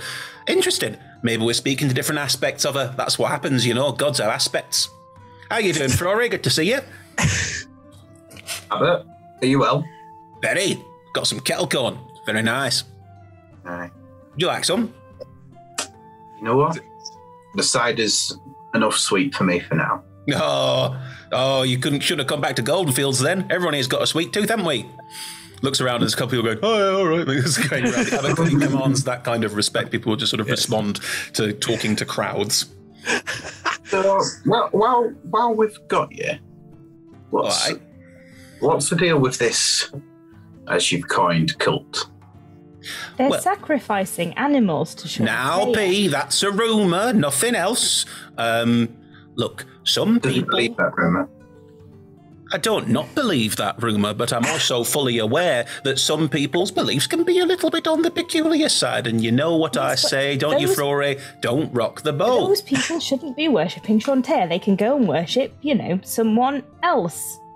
Well, be it as it may, Prosperous, they worship Chontea, they're all farmers, and they wanted to do things their way this time, and look, it's more happy than ever around here. It's exactly what we needed. Goldenfields needs a bit of an up after 2 years of poor harvests, Ah, but you're not denying there's something off about today. Look, right. Between you and me, yeah, I think it's gone a little bit too far the other way, but you know what? Good old night's sleep and it'll all be fine in the morning. That's what I always say. Yes, don't rock the boat. You do know that a little bit too far the other way soon slips into the world is ending. This is the problem, P. You save the world once and you think you've got to save the world every day. Goldenfields doesn't need saving. Perfectly happy place with perfectly lovely people. Well, now, I've enough of this conversation. I've got to go and choose the tastiest tomato. Excuse me. Elvis, I cannot stay here. Just wanders off. P, the Abbot has a point about rocking boats. Yes, Look, if the world is not ending and I'm not needed here, I cannot stay here. Okay. But, sorry, Ed, go on. No. Finish that. Please cut across. Please cut Understood. Elvis has nothing to say. It's what I was going to say is, so Viorica has been listening in on all of this as soon as the Abbot hosts a debut, but also definitely feels as an out-of-towner, if you see what I mean, that there's a lot of the... and then the Abbot strides off and there's a sort of, fuck it. And so then Viorica scampers across and goes, I'm sorry, I heard there, I couldn't help hearing the Abbot is a fine carrying voice. Hello, comes over back stridently across the side. That is a tasty tomato. Oh, it's ringing. Ah, yes. You mentioned a cult. I have come here on the information that there may be something under the surface here. I am very interested to find out more, if I may. I will. Take it back. It sounds like the world's ending. I'm going to stay just for a little bit longer. Ducky. Come seat. Come seat.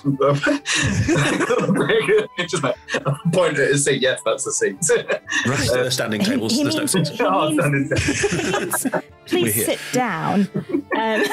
There aren't any seats, but I understand. Let us commune as we shall. You've left Maxine on her own, who is sort of looking over with a kind of, should I go over? Is that a thing that happens? Unfortunately, Viorica, because of the missing the thing, I know this is bad, but it's concentrating.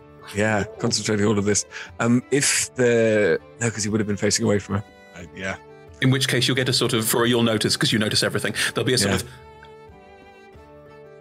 Yes. Go back to 10 notes. I'm Prosperous. This is Foray. Hello, my name is Viorica Yodash. And we're the army of NPCs. Say the army of NPCs. These are the shepherds. They're shepherds. Comes from the back. Right. I'm fascinated to meet you. You seem to have a how would you describe it? A militia, army, gang? I feel like it's rather like that scene in Dragon Age Inquisition when Bull introduces to all of his crew. Say this in character. Say it in character. Think of us as a wandering group of people who are here to help in any situation where people need protection from threat. I would be very interested to be part of this. What are the qualifications necessary? Well, don't worry, because I validify them. And he shows his badge and puts it away. Nice. Oh, I'm just going to hand. I've got it, so I might as well use it. I'm just going to hand a carved sheep over to Foray. It's a very, very nice sheep. Oh, looks like I've been promoted. No is this questions. Adam,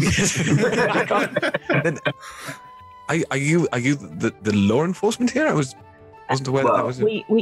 Okay. Foray is the law enforcement. I am absolutely not the law enforcement. I am. I think the law enforcement. Reasons, the law enforcement would say that I'm not the law enforcement. Yeah, Elvis sort of does the side lean into frame, just we're not law enforcement in any way, shape, or form. And just leans out of the frame. I was going to say, sorry, just for out of character for clarification, Chris. Yes. I'm presuming that Viorica. Well, the thing is, I feel like Viorica has had his head stuck in the sand for long enough, but I feel like the story of this might have got back to him. Oh yeah. But in a sort of mythical kind of like, you will not believe what happened the other side of the country, world. Roll a history check. Ooh, okay, well, this is... we'll see. Roll a 19. check. You've you think you might recognize P, and you might remember some of these mythical stories you were talking about. Cool. But I think that's the thing of... how Viorica is feeling is like, that can't be. Is it? And so therefore doesn't want to let on or be weird about it yet. It's fine. Cool, yeah. So if you're not law enforcement, so what is the threat? I feel like there is a threat here. This is why I was drawn here. So why do you feel like there's a threat here? I spent... Oh, dear God. Oh, no. Here we go. I'm going to try and keep it brief. I spent some time... The dark steps. Exactly. I have spent some time beyond the boundaries of this reality, and now that I've returned, I feel like I am drawn to those places which have a seething undercurrent. It feels like there's one of those here. And this talk of a cult, that never bodes well. Just gonna exchange subtle glances with Foray to be like, is he on the up and up? I will find out. Yeah, okay. This is very interesting. Ask the human lie detector. Don't need to know the truth around here, exactly. Mm-hmm. You can't handle it. 26. 26. Ed? Yes, I had a really difficult relationship with my parents. I just need to refocus. I've picked the wrong No. So I suppose the face of it is that this is someone who is very keen to be of help, but also has a hugely inflated opinion of the influence potentially that they could have on proceedings. Sure. As in, the confidence of youth is there. If you see what I mean, the feeling is that they're brittle. Does it seem slightly supported from experience now, though? Sorry? Yeah, he's definitely been to other planes of existence. Yeah. Oh, I see what you mean. Sorry, yes. But it's the haven't gone far and haven't gone deep, but at the same time, therefore thinks they know everything about it. Okay. Pretty much. Get your mind out the gutter, Rebecca. Good. How do you... Eyebrows said many things. Good. Right. Sorry, Mike, what? How do you look across to P? Maybe? Shouldn't be a problem. Yeah, Raise one eyebrow. Yes, one eyebrow.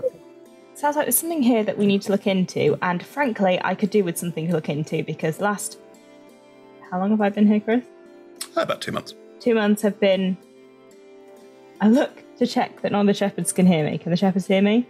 They've sort of moved away. You're having a more serious conversation, and Elvis is keeping an eye on you as before, but the rest are just drinking, having a good time. Honestly, boring. Oh, that's a shame. But are they effective?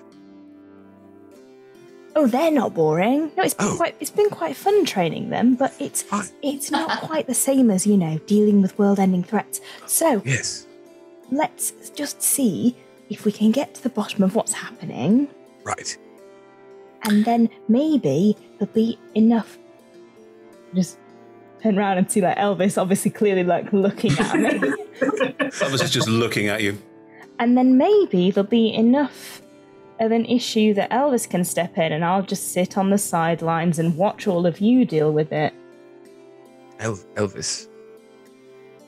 Oh, Elvis. that's right. Yes. Okay.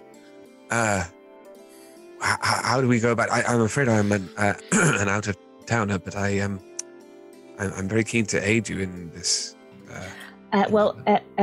Flore usually does the investigating, and I stand behind Flore and stare at people, or ask them probing questions, or threaten them with the sword very occasionally, or that is a mighty sword. smile at them.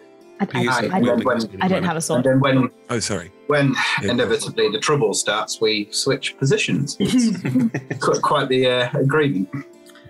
Very While well. the three of you are chatting this through, Ava, Ephemera, have you left the maze?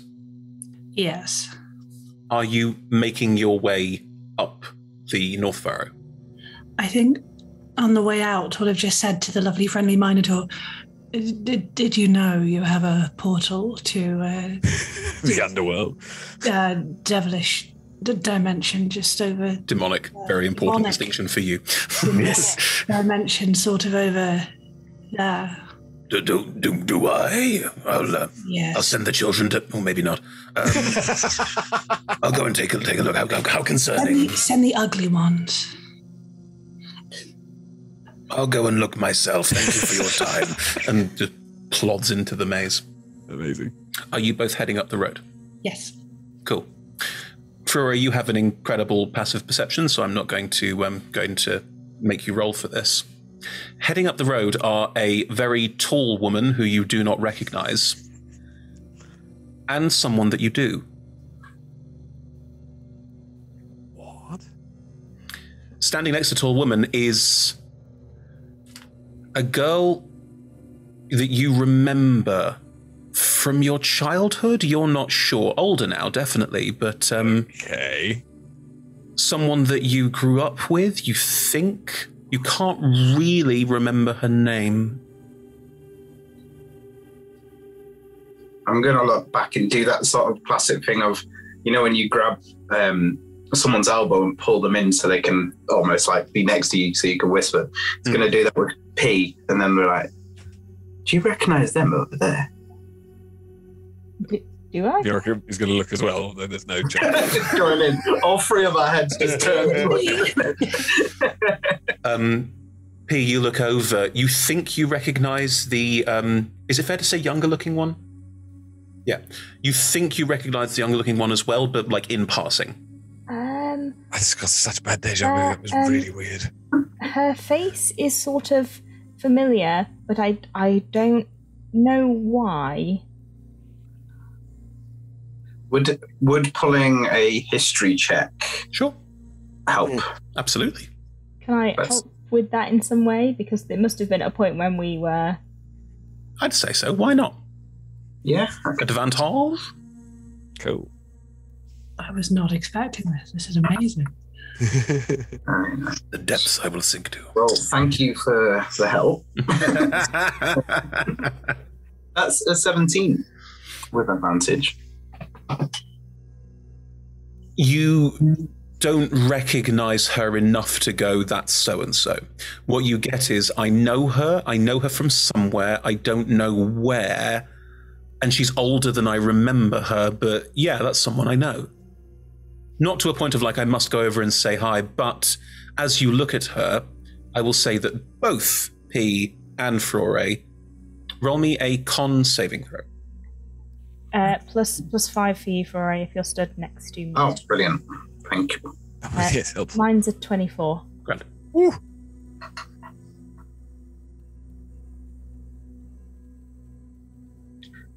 14. P, you feel sort of like someone walking on your grave. That feeling of a shiver down your spine, something weird, something incongruous. Flora, you get it more strongly, and you have to minus a d4 from attack rolls, saving throws, and ability checks for the next minute. Oh, fine. I thought it was going to be a permanent thing. One of us did that. I'm just going to whack a condition on so then I don't forget. Cool. Blinded will do. I feel like You're not blind. You're fine. You can see. It'll just because I will definitely forget as soon as we do anything. Yes. I feel like someone just walked over my grave. I mean, I don't feel as quick as. And you see, he's just sort of like almost like he's something's tickling him. I guess he's like, Something you probably can't reach. Like sort of a ventricle in your heart is itching. Yeah. Oh, it's a horrible feeling. Just that description was, Yeah, that's what I mean. It's like, yeah, one of my ventricles is itching. We could go over and say hi.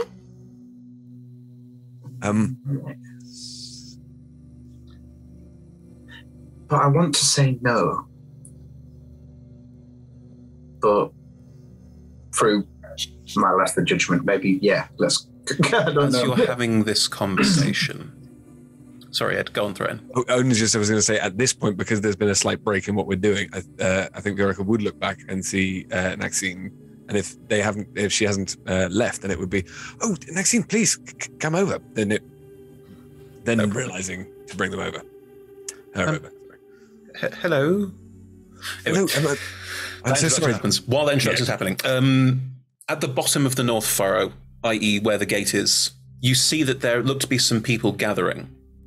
And a parade is starting to move up the North Furrow. Carts, presumably with the last harvest or something similar, are being drawn up the North Furrow, and there's a parade of farmyard animals going with them as well. There is a figure standing at the front, a very tall person, dressed in sort of farmer's gear, nothing too special, holding a scythe. And there are another 5 or 6 figures standing around them, and they are all walking forward. And there's sort of a low hum, and they are making a sort of slow, swaying walk. Furore, you're from round here. You'd have experienced this before.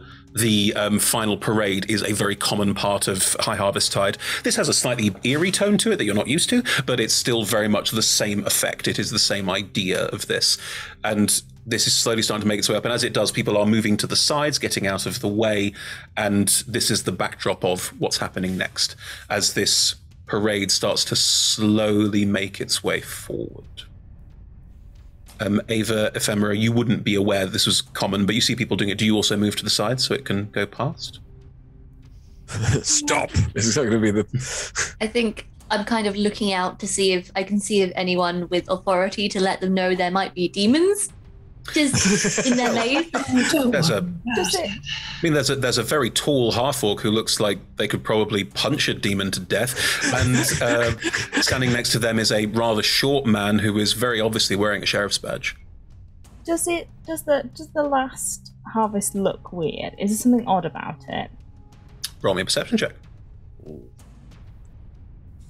My perception's horrible. I don't think there's any point. That is a natural one. I was thinking more like, does it feel weird, rather than like, do I see something weird about it? It feels weird. The tone of this feels a little more funereal than you're used to. But with a nat 1, you just sort of scan over it and something about it's a bit off. No, can I divine sense, please? Oh, I see. Because I'm paladin, never use it. Okay. You ping out a divine sense. What do you notice with divine sense? Probably reach down and touch the ground. Probably just like drop at least 1 seed into the ground. Sure. And it's any celestial fiend or undead within 60 feet that's not behind total cover. You are getting strong undead vibes from all of the animals. What? Alright. Mm-hmm. I don't wish to alarm you, but those animals are dead. Like puppets? Like Walking Dead. With your passive, Foray, you can see that these are definitely undead. They're not like peeling flesh, missing an eyeball, but they are moving in a stilted fashion, and they've clearly been, I was going to say dressed, they're not wearing clothes, but they've been made to look as lifelike as possible. Are we in its path? You are to the side of its path. Your booth is next to the north furrow. I'm going to start walking into the path, like into its path, as in like I would like to be between it and its progression. Okay. I should also have said, when you did your sense undead, the person you were pointing out earlier, the young girl, is also dead. Not going to point out to Foray just yet. And there's something very peculiar about the very tall woman she was with. Not going to worry about that just Again, yet. not dead specifically, but something about her has the sort of undeath vibe. Yes. Going to focus on... Sorry. Can I just clarify? Yes. Between Evie and Rebecca, which one me and Prosperous are recognizing? Ephemera. Yeah, I thought I was right, but then I just had a moment of... Yeah, like... Wait a minute. Wait a second. Sorry. It could just be that you like mushrooms on your pizza, so I'm ringing the bell. No, there's mushrooms. Yeah, that's definitely it. I've just made it weird and awful. Good. Right. Are there... no, I don't want a weapon. No, I'm just going to like try and go and stand in the path. Cool. Such a dumb... As you step out into the path of the parade, Elvis will go, what do you... No, stop, Pete. No, that's... Oh, no. And the other shepherds will be looking at you with a kind of... Do you want to... No. Shepherds. Someone's going to stay back. Shepherds. Yes, Evie. In the kind of lull of the parade going by, can I have a bit of a Galadriel moment and look to Viorca, just... Viorca? Viorica? Viorica. Viorica. Yeah. Look to Viorica, just stone face, and just say into his mind, there are demons in the maze. Mind on your step. Okay. Yes. That's fantastic. And I'm pretty sure that Viorica's legs are going to go from under him. And he's literally just going to collapse with a kind of, oh. Right next to him, he's just like... yes, exactly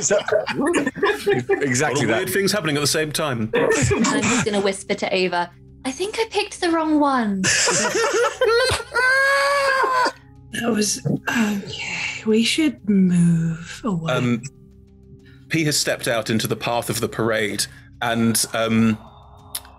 the abbot will come over to you, and Strog Thunder, what's he called? Strog Blade. It's Strog Thunderblade. Strog Thunderblade will also step out. What are you? You shouldn't. Look, I understand that you've got a point to make, but the parade's happening, and people are going to be really upset if the parade doesn't get to the church. That's the whole point. And you get a sort of hooray around you. People are like, I'm not sure what I'm cheering for. Yeah. It's that sort of noise. Yes. I think the people might be more upset when the parade gets to the church and you discover that all of the animals in this parade are in fact undead. What? Looks at the parade, looks at you. All of the animals in this parade are undead.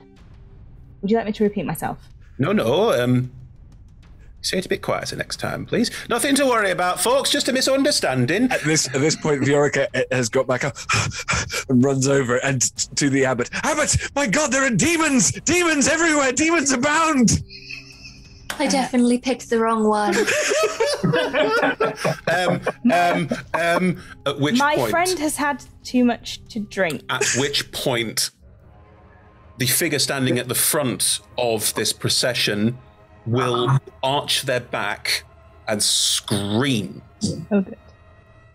And as they do, their head and neck will elongate and pull up and up. And as they scream, their entire skull will rip itself out of their face and form into this ram's skull. very similar to the one you saw earlier. And their temples will burst as these horns just tear their way out. The figure will take the scythe in its hands. Can I put the abbot behind me? Good. And the figure will hold the scythe, it's still holding it, and will just hold it out in front of it. I think it's pro time we'll roll initiative, don't you? Ooh, straight in. Here we go. Let's do it. Let's do it. How many swords does Viorica have? How many swords does Viorica have? How many battalions has the Pope? Rory might have that covered. Okay, good. Thank you. Yeah. Shout them out. 5. 5. 16. 16. What was that, Mike? 17. 17. Ed? 18. Lovely. Evie? 7. 7. Oh. Splendid. Oh, yeah. Right. As the figure stands there, and Prosperous, as you push the abbot behind you, Yep. 2 of the undead animals, 2 cows, 1 a bull,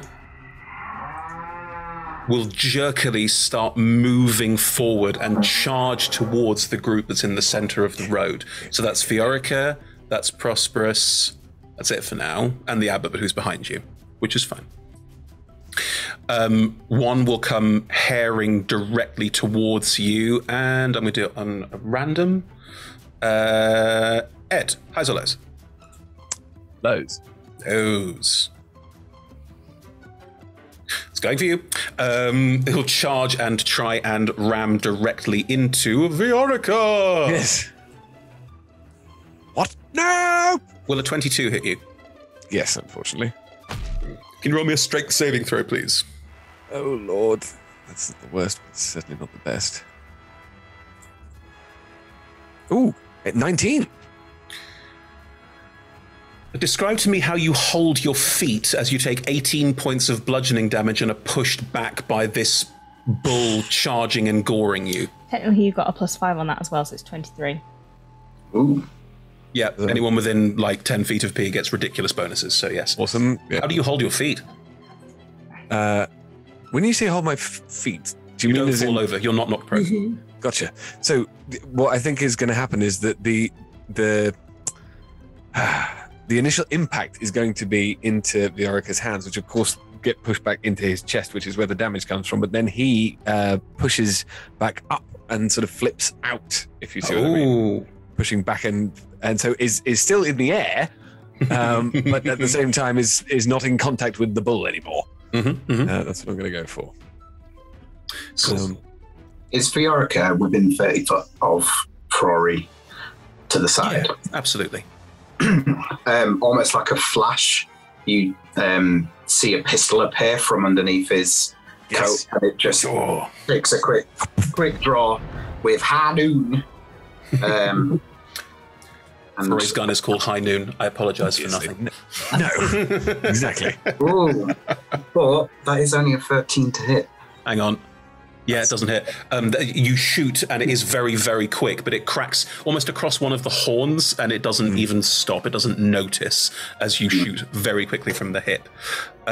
Right, the second cow is going to charge forward, and instead of trying to charge into UP, is going to sort of run forward and turn and go for a sort of lashing out backwards kick. It is quite slow and quite ponderous, so it doesn't quite have that kind of like hard drive, but it is managing to move at some pace to try and get to you.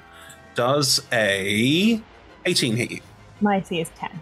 Yeah, you're not wearing armor. I'm not. Oh. Another 18 points of damage to you as you are kicked quite heartily in the ribs. You are not knocked prone or anything. It's just pure damage on this one. But it's standing in front of you with a kind of... It's definitely like taking up an aggressive stance. It does sort of... Like, there's definitely something weird going on with this cow. Yes, it's undead. Gonna kill you with cows. Viorica, it is your turn. So having it's not Superman landed, but having landed acrobatically at least. Yes. Acrobatically, exactly. I think there is going to be No, I think I want to do that. So I want to take out the my sonorant sword cane. Yes. And where? Oh no, that's why it's different. I want to do. I want to fire shatter into this cow's ear. Okay, it's a 20-foot cube, right? That's what I can't remember because it's shatter, thunderwave, and knock, and I think it's shatter that I want, isn't it? Shatter's a 20-foot cube, which means you'd either hit P and the abbot or some of the bystanders. You do not have like areas of effect here that won't hit randos. No, understood. I just can't remember which one of the three. So it's no, because thunderwave will do the same thing then, right? Because it's afraid so. Fine. In which case, limitations, you say? Shreds, you say? Shreds, you say? Indeed. Okay, actually, in which case, oh, that's really annoying. Are they? Can I tell whether they're actually undead? Yes, they are definitely undead. Which therefore means they'll be immune to mind stuff. Not all undead things are immune to mind stuff. Yeah. That's the thing. This thing will be affected if it can be affected by that. Give it a go. Okay. So Viorica pulls his left sleeve up to reveal a almost like a muscle without flesh on it is wrapped around his arm, which he holds back and it pulls out as if there's thorns coming out as it wraps around the hand, and he lashes out with this mind lash. Oh God! And want to see if it'll do anything to this particular beastie. Zombie coup. Zombie coup, exactly. That's a 19. That's maybe the best I ever do with this. Absolutely hits, yeah. Great. And in which case... It is not immune to psychic damage, so go for your left. Hooray! Well, okay, so 3 slashing damage, because this thing is effective. Hey. And then there is... no, that's also crummy. That's... What? Yes, so, and then there's another 5, would you believe? Damage from the psychic damage. However, it's not that's the interesting bit. It's the fact that it's completely needs to now succeed on a DC 15 Wisdom saving throw. Nope, 11. Yeah, I thought it was incapacitated, but no, it's not at all. It just has disadvantage on Intelligence, Wisdom, and Charisma saving throws for a minute. That's really good. Understood. Sorry, I just got confused between the things. So it has disadvantage on Intelligence, Wisdom, and Charisma, which it has negative scores in all of anyway. So it's now not going to be good against any of those. Yes. Would you communicate that with people that that's the effect the Mind Lash has? How do you mean? As in sort of... he's now weakened to the idea of affecting its mind. Yes, exactly. That's what it's doing. Yeah, so the once it's been hit... I've now weakened its mind. Just trying to make as quickly as possible, but to indicate that is the case. Pompous still. I've now weakened its mind. Yeah. Good. That's what he does. Splendid. Any bonus actions? Yes. Oh no, that's a thing. You're technically in melee range with the goo if you tried to run away. Just saying. Yeah, no, I'm not going to try and run away. It's the thing that I thought I had. No, I don't. Sorry, I can bring up Cloud of Daggers, but that actually takes an action. I thought I had a thingy weapon, but I don't. Yep. Nope, I don't have another bonus action. Thank you. Cool, and you're staying in place? What do you want to be? Yes. No, I want to stay there. Mikey. Yo. So, Flory's going to have a quick glance back at the motley crew of shepherds. Mm-hmm. Has any of them got a big bonking weapon? Anything? The Loxodon is carrying a cannon. I'm looking for there are prosperous. hammers. I see.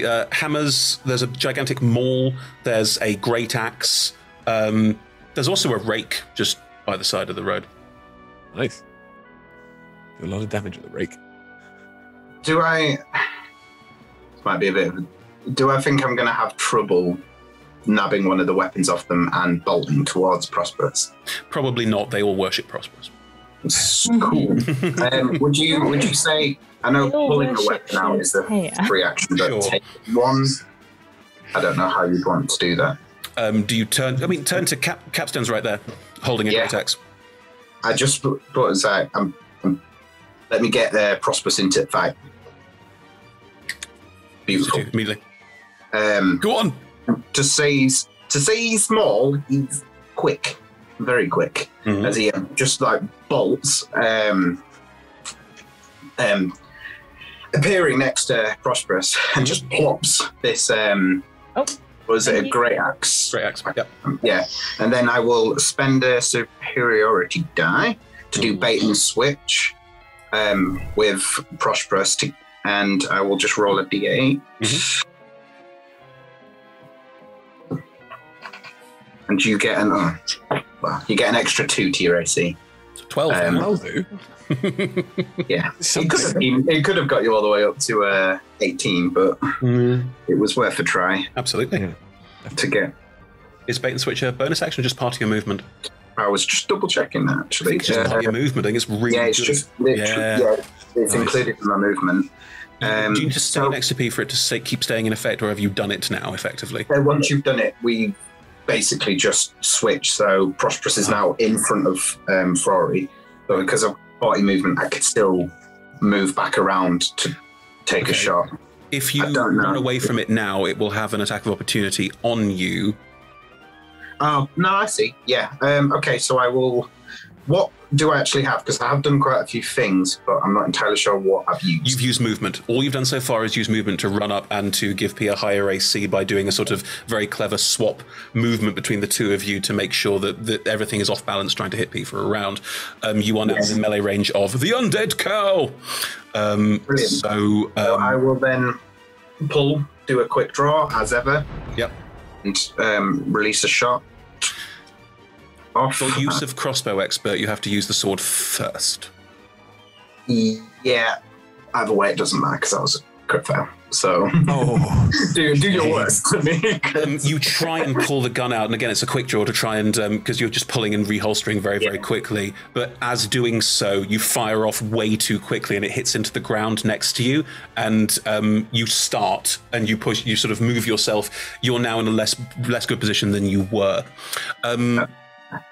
You have mobile, but only if you hit an attack do you get to move away. It doesn't matter. It's just whether the attack hits or misses with mobile. Luckily. Okay. Then I think there's the nat 1. That makes sense to me. Yeah, I'll take that. Cool. And seeing as I did call it beforehand, that would be everything. Oh, wait, I'll bonus action disengage instead. Okay, you bonus action disengage, and you step behind P, basically. I will move past... Yeah, I better stick around and keep an eye on the Abbot. That would be... You basically join the Abbot, who's watching what's going on? You sort of like, next, you sort of appear next to him. Just like move the Abbot back another... all right. Keep moving back. Barbecue. Sure. Yes, cool. That will do then. Thank you. Ava.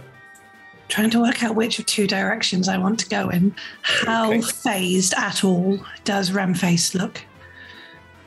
Ramface? Oh, sorry. Not at all. The figure appears, whatever humanoid semblance of his figure is gone. It looks like it's about to have a lot of fun. It looks like this is going to be exciting, but also it looks ghastly. Like people are scrabbling away in fear, although they haven't moved yet to turn-based combat. And not very hurt at all yet. Oh, not been touched, no.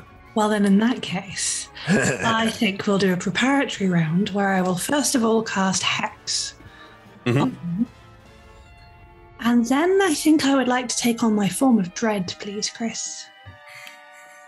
Oh, no. Is form of dread an action? It is, but Hex is a bonus. Great. How does your Hex work? I think Hex is a very similar, quite lazy gesture, but this time it's just a point. And does it just sort of fizzles its way. Mm-hmm. Slowly but inexorably across. Sure. There's no saving throw for Hex. So yeah, just they're suddenly awash with this slightly strange radiant light, and the Nightmare Shepherd, because that's what they're called, is going to look at you like you've drawn its focus. It just looks across at you and looks down at this sort of strange effect over itself. And then how does your form of dread manifest? And as it makes eye contact, I look at it very deliberately and just pull at one side of my face. And the skin just sloughs gently, not off, but it sags. And through where the patches, you can see some sort of damp, mottled, greenish, and some sharp, almost alien cheekbones coming through. The eyes cloud over a kind of pond scum kind of look, and just water just starts from her mouth. This is awesome. I love it. And she smiles. Grim. Okay. Form of Dread doesn't do anything unless you hit something with an attack roll, correct? No, it's ready. I think they have to be scared of me anyway. Let me check. It's mainly ready for next turn. Yeah. But let me just check. So many new toys. Yeah. I get temp hit points. Yes. And I'm immune to being frightened now. But then, yes, the other thing happens when I hit next time. Thought so. Good. Right. Lovely. 1d10 plus 12. Are you moving forward? Are you staying? I'm going to say you're within about 10, 15 feet of the cow fricker, and about probably just over 30 feet away from the Nightmare Shepherd. Okay. There are a lot of sort of screaming, helpless people around, aren't they? Yeah. They're currently screaming at you, just to be clear. Oh, I know. Do I care about saving them? No, not anymore. How's is Ephemera looking scared? No, not at all. Then I reckon Ava will only move forward maybe 5 feet in a just sort of deliberate hello. So you're within 30 feet of it now. Yes. I have mage armor up and everyone else is dealing with some cows. Okay. Right. That happens. On initiative count 10, people are going to scramble. The crowd of people is going to run and make their way out of this mess. From the side, you can see that the remaining Goldenfields guard, including Strog Thunderblade, are going to be sort of roused by this and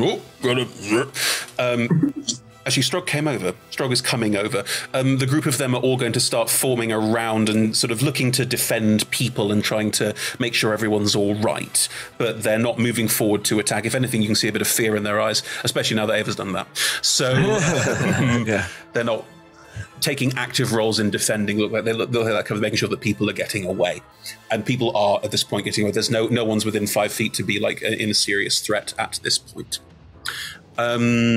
The abbot from behind you, Ferore, will look at this whole situation and will lean around you, touch P on the shoulder, and cast Barkskin. Ooh, nice. Which makes my AC currently 16? 18. Thank you. No, it's... Oh, because of the two, it can't be less than 16, is the wording on Barkskin. In which point, just leans over, touches you, and goes... All right, I may have been wrong, and is going to scurry back up the North Furrow and just get back and out of the way. At least they admitted it. Go somewhere safe. I'm going.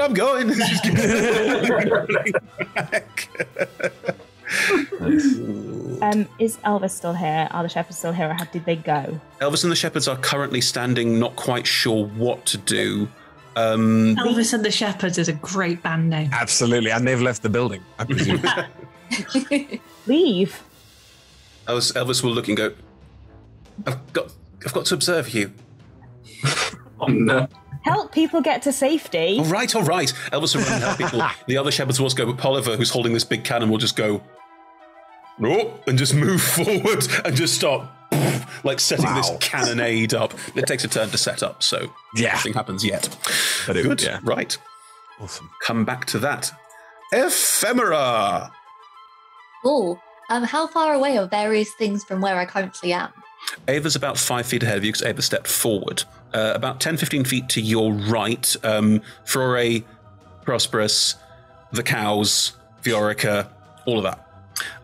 About 35 feet ahead of you, this shepherd figure, and a bunch of other undead animals as well that haven't done anything yet because they rolled lower than you in initiative. Well, that takes some doing. I am going to step forward to stand side by side with Ava. So within 30 feet of the Nightmare Speaker. Yes, Talker, yes. speaker, talker, thing. Nightmare Shepherd, there it is. Yes. And I'm going to cast Flight.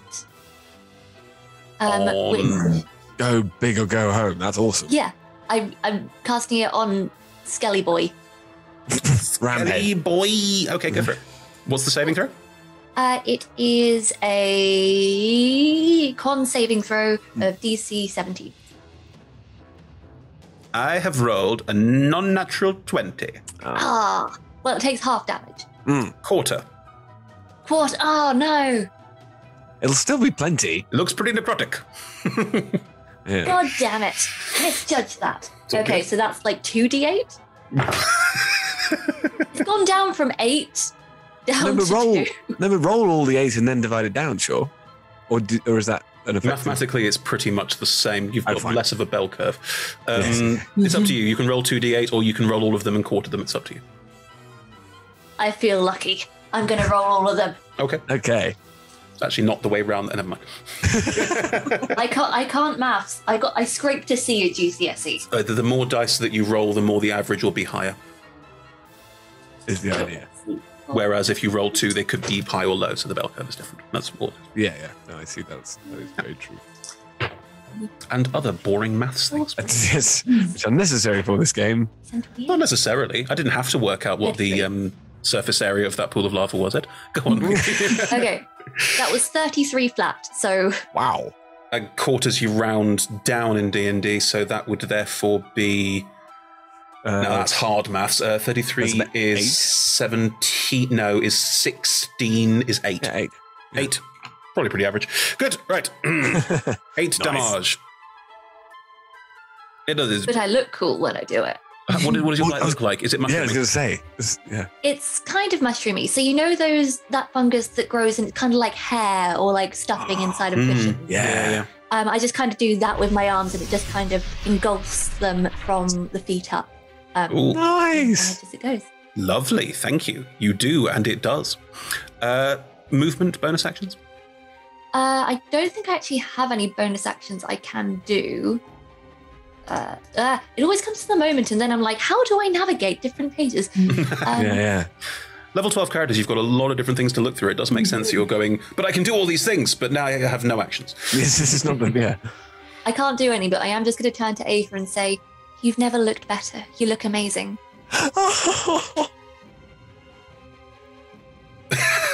No reaction from Ava at all? Ava's just quite overcome because she looks horrifying, and it's the first time anyone's ever said anything nice about that. Aww. So she'll just turn to you and go,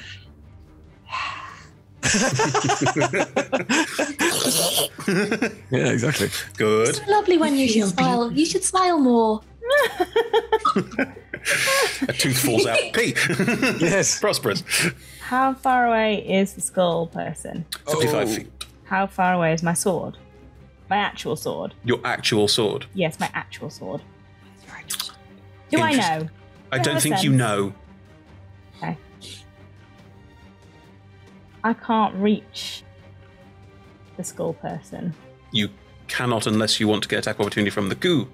No, I literally can't. My speed is 30 feet. Yep, it's true.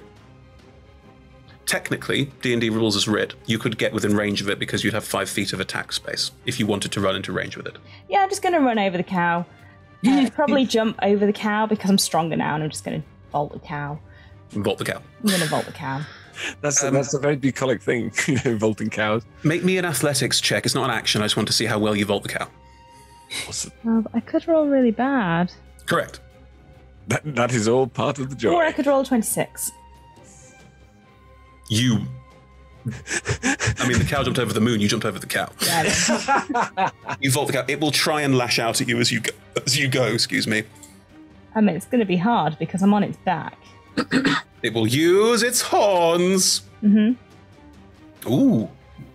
Does it 20 get disadvantage because I'm behind it? No, 24. 24 hits. You take another 17 points of damage as the cow hits you with an attack opportunity as you bounce I past. will intercept that.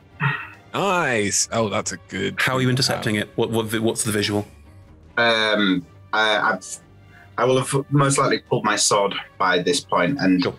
he's just going to come through and drop kick the cow and almost like meet it with his foot.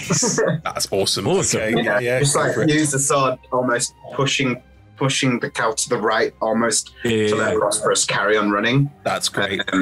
So you reduce the damage, that. Let's hope we actually get something. It's helpful. You reduce that by 10. 10, amazing. Thank So you. it's only 7 points of damage. Is that your reaction? Does it count as a reaction? Yeah, that's my reaction for this round. I've got the great axe in both hands, but as I run, I'm gonna lift one hand up because I can hold a great axe in one hand. And You have a strength of 23, that's fine. Dear God. hold my hand up for my other sword. I assume it's not gonna get hit this turn, but just in case. You're going to summon your sword. Yeah. Have we all seen Avengers Endgame? Just making sure. You do the Thor, like, calling it, nothing happens. A sigh of disappointment. Yes. And then I'll just like grip this great axe, which is fine. And like as I run, swing into the Nightmare Shepherd! onto its skull. Do it. Because Absolutely. I'm taller than it. Absolutely. Do it. Great sword. The first one, that's a 12. I rolled a 2. The second one, however, is a 28. I think the first time you reach overhead, you're slightly not used to a great axe because you attack with a sword. So you swing forward and almost sort of overweigh yourself, but then you push through and do a sort of proper two-handed down chop in the center of the head where the skull is. You absolutely impact it. Nice. I don't have a great axe on my sheet. What is great axe weapon? 1d12. 1d12. And It is a fiend. it's a fiend. It's a fiend, which means I do... You do more damage, Paladin. You do more damage. Well, if I smite, I do more damage. Yes. I mean, obviously, I'm going to smite. I will smite it. Really why have you done with Emma? Yes, what's going on? If I smite. As I bring the sword down, a massive burst of golden energy will crack into its skull, hopefully, like shattering it in half. Nice. Depends how much damage you do, really. It's going to be a lot. 487. So I do 5d8. Yep. Then I do an extra 2d8 because it's a fiend, and I do an extra d8 anyway. So that's 7d8. 8d8. 8d8 plus a d12 so far. Hell. 9 in. 1, 2, Paladins. 3, 4, 5, 6, 7, It's 8. yeah. And a d12. Plus your strength modifier, which is a +6, I think. Yes. Mm-hmm.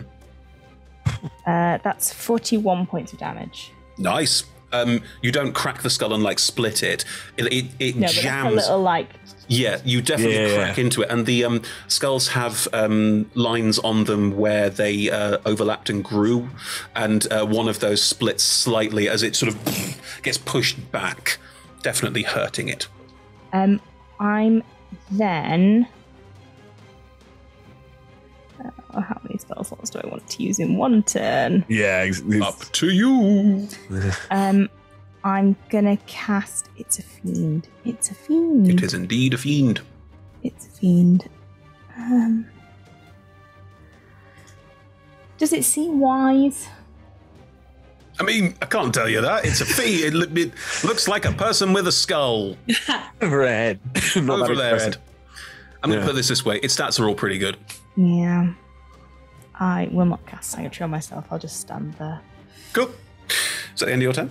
Yeah. The Nightmare Shepherd. It will look at you, Prosperous, and it starts to do this low, guttural laugh. 2 giant wings will tear out of this, what remains of this poor person's back. They're not bat-like; they're feathered. It's a person. It's inhabiting a person. Yeah, it's yeah. Oh. Yeah. And with these 2 wings in tow, it is going to do the following. First, it's going to try and hit you, swinging the scythe around and cutting across you with an almighty strike. I mean, it's rude to try and hit me with my own weapon. So. Don't use the scythe anymore. That time has passed. Oh God, 11 won't hit you, will it? I think I bring up the great axe and just block it with the scythe, and I'm like, don't try and hit me with the scythe. Then say to them. It will attack again. It gets 2. 18. There we go. That hits you. 18 matches my AC. There, hits you then. Right, so that is lots of damage. 12 points of slashing and 15 points of psychic damage as the scythe tears across you. But there's also a weird shriek in your mind from the strike as it does. It is then going to fly straight up at 20 feet. Has it got flyby? No. Does it look like it's flying away and towards other people? I'm going to try and grapple it. You can't grapple as an attack of opportunity. Yes, you've never ruled that in the past. You love ruling that you can grapple as an attack of opportunity. I love grappling as an attack of opportunity. Go on then, why not? It's an edge case rule. Yeah, why not? Edge case. I like it. I've rolled a 26. 26 on athletics. It will also roll a strength check. Less. It's a natural 20, which makes it a 27. It was close. It was close. You grab for it, but it just pulls out of you and is now 20 feet up. And it is going to sort of look over this whole area and raise what's left of its hand as skeletal fingers and claws tear through what remains of this poor person. And around about 30-foot radius around it, the ground becomes suffused with necromantic energy. Oh Lord! Fun. Yes. Right, Prosperous. From behind where this creature was, an army of undead animals is going to be making its way towards you, and you've got chickens, pigs, all sorts of farmyard animals just scrabbling their way forward towards you, and they are all going to sort of fall over you and attack you. We have... I get to add 5 to that roll now because the shepherd has activated its ability. So... Nope. That's a 9 to hit you. That doesn't hit. That is a 24 to hit you. That does hit. That's another 24 to hit you. That hits as well. That doesn't. That's an 8. That's a 23 to hit you. That's a 26 to hit you. That's only a 9. How many of these attacks are there? There's 10 of them. Oh my goodness. I've now rolled 8, and that is Prosperous getting all of them. Yep. That is a 24. I've only got 60 hit points, so this is going to take me down. Eventually, yes. Okay. That is only a 14. That does not hit you. And that's also only a 14, doesn't hit you. So 5 hit you. It's not a lot of damage. 5. I mean, the cows were quite a lot. You've been rolling like 17, so... Yeah, but those were cows, and these are chickens and pigs. Yeah. It's only 5. Depending. It's only 5d6. It's not that much. Okay. 19 was damage. 19. But yes, all of these strangely empowered undead chickens, cows, and the farmyard animals are pecking and poking and sort of trottering and snouting you, and you are surrounded by them now. They're all very low on you, obviously, but it is a very odd spectacle. Right. Back up to the top. We have cows. It's all the undead. All the undead go. Right. One cow is next to Flore, and one cow is next to Fiorica. So I think it will be 1-2 each. It's just easier that way. Will one try and charge again? Doesn't make sense. Why would it do that? They're just going to strike out. So the first cow, Flore, tries to hit you with a 10, which I'm presuming doesn't hit you. No. You dodge things more than take the brunt, don't you? So you dodge out the way of this quite slow-moving undead cow. Oh god, Viorica, I'm guessing a 14 doesn't hit you either. No. Does it impact you, or does it? Do you dodge it? What happens? I would say it's a dodger, but it's also the thing of the sword cane will come up against. whatever it is, whether it's coming towards, but it's the bracing position, so it doesn't actually impact, but it does hit the sword cane. Very cool. Okay. Yeah. Viorka, it is your turn. Okay, so I've got to deal with this cow before I do anything else, really, don't I? Great line. I am so pleased. Got to deal with this cow first. Before I do anything else helpful. So I think I'm going to... oh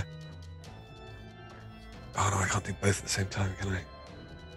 Yeah, I will say, for the sake of what you were doing earlier, there is now no longer a crowd here. People are sort of running and scrabbling away, and where the occasional undead chicken has tried to sort of go and deal with someone, one of the Goldenfields guys sort of run up to it and like, no, come stay with it, yeah. There's a weird sort of parallel with people who were chasing down and catching farmyard animals in an earlier game in the carnival, in the Highharvestide Festival. Nice, I like it. So what I'm going to do is on the cow, I'm going to through the sword cane there's going to be the bong of a bell, which is going to be Toll the Dead, and then I'm also, if I can reach, cast Healing Word on Prosperous. Healing Words, you would have to step forward 60 feet? Oh no, you're fine. Yeah, you I can. was right next to Viorka. Yeah, I only went 60 feet. I thought it was 30. Yeah, you can do a Healing Word. Cool. So you will get. It's not going to be much, but it'll be something. Oh, pants! It's 6 points of damage back. What's my saving throw? It's for Wisdom 16. And I draw a disadvantage because of the Mind Lash. Yes, indeed. I mean, this cow weren't wise anyway, but okay. Yeah, well, that's what I was thinking. Exactly, it kind of works. Wow, that's a 10. Nice. I rolled 2 12s. Oh, that's quite skinky. That's 20 damage. Ooh! Bam! From a cantrip? Exactly. Nice. Wow, yeah. Any secondary effects on Toll the Dead? Just damage. I can't remember. Oh, it's more... Hang on, Ed, you roll d12s. Oh my god, I do. You roll d12s if it's taken damage, and it has because you mind lashed it. Yeah. Well, hang on. I may want to just keep... I will say, if you don't roll higher, we'll keep the 20. I'm not going to be an arse about that. That's fine. That's very kind. You could have rolled higher, and I don't want you to lose out on that. Yes, exactly. And yeah, let's see. Wow. Okay, yeah, no, that's 25. I'll take it, yeah. Great. 5 off. Yeah. I will say, as you do this, the cow gives a very doleful... At the same time. I love it. That's great. It's already dead. Yes, exactly. It's not a problem. It's getting deader. Yes. So that's the... Any movement? Well, I'd still provoke an attack of opportunity, wouldn't I? Yeah. You could always sit on it.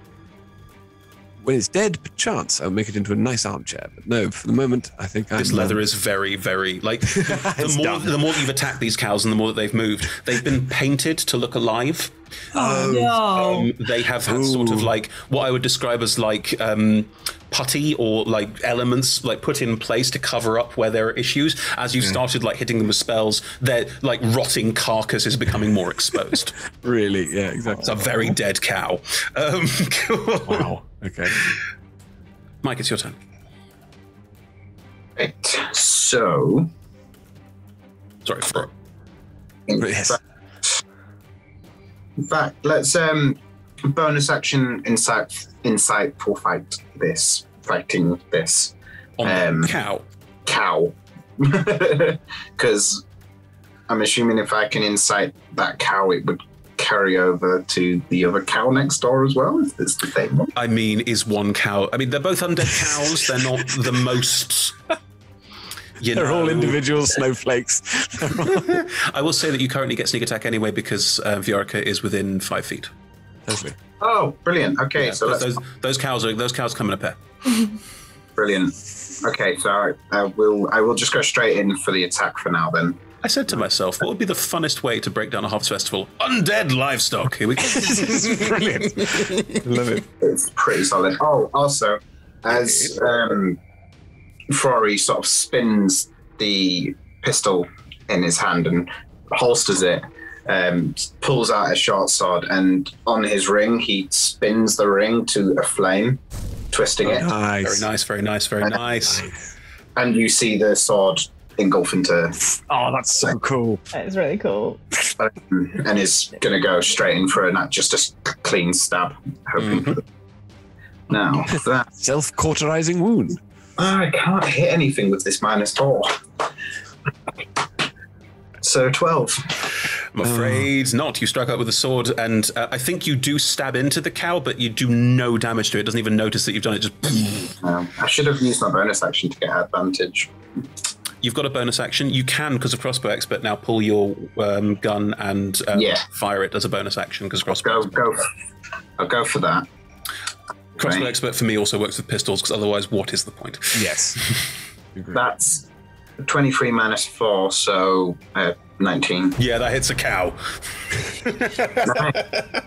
I think you stab in his nose and suddenly you pull out the gun and just boom, fire that off the hip and the cow just loses part of itself. There's a fair amount of frustration I feel like coming from. It's taking 3 shots for Rory to actually hit anything. So let's get some sneak attack out. So that's 17 on the sneak attack die plus 17 plus 15. Plus a d6 of fire damage if you haven't added it already. Yeah. So yeah, 17 plus 15 plus a d6. Does that mean the person leading the parade was alive? So 17 plus 20. My brain just totally... 36. Yeah. There we go. It's 36 total. I just worked it out. 17 plus 20 would be 37. Yeah, but the total that Mike rolled was 36 because I added them up as we went along. You shoot this cow. I would say that a good portion of its abdomen is gone.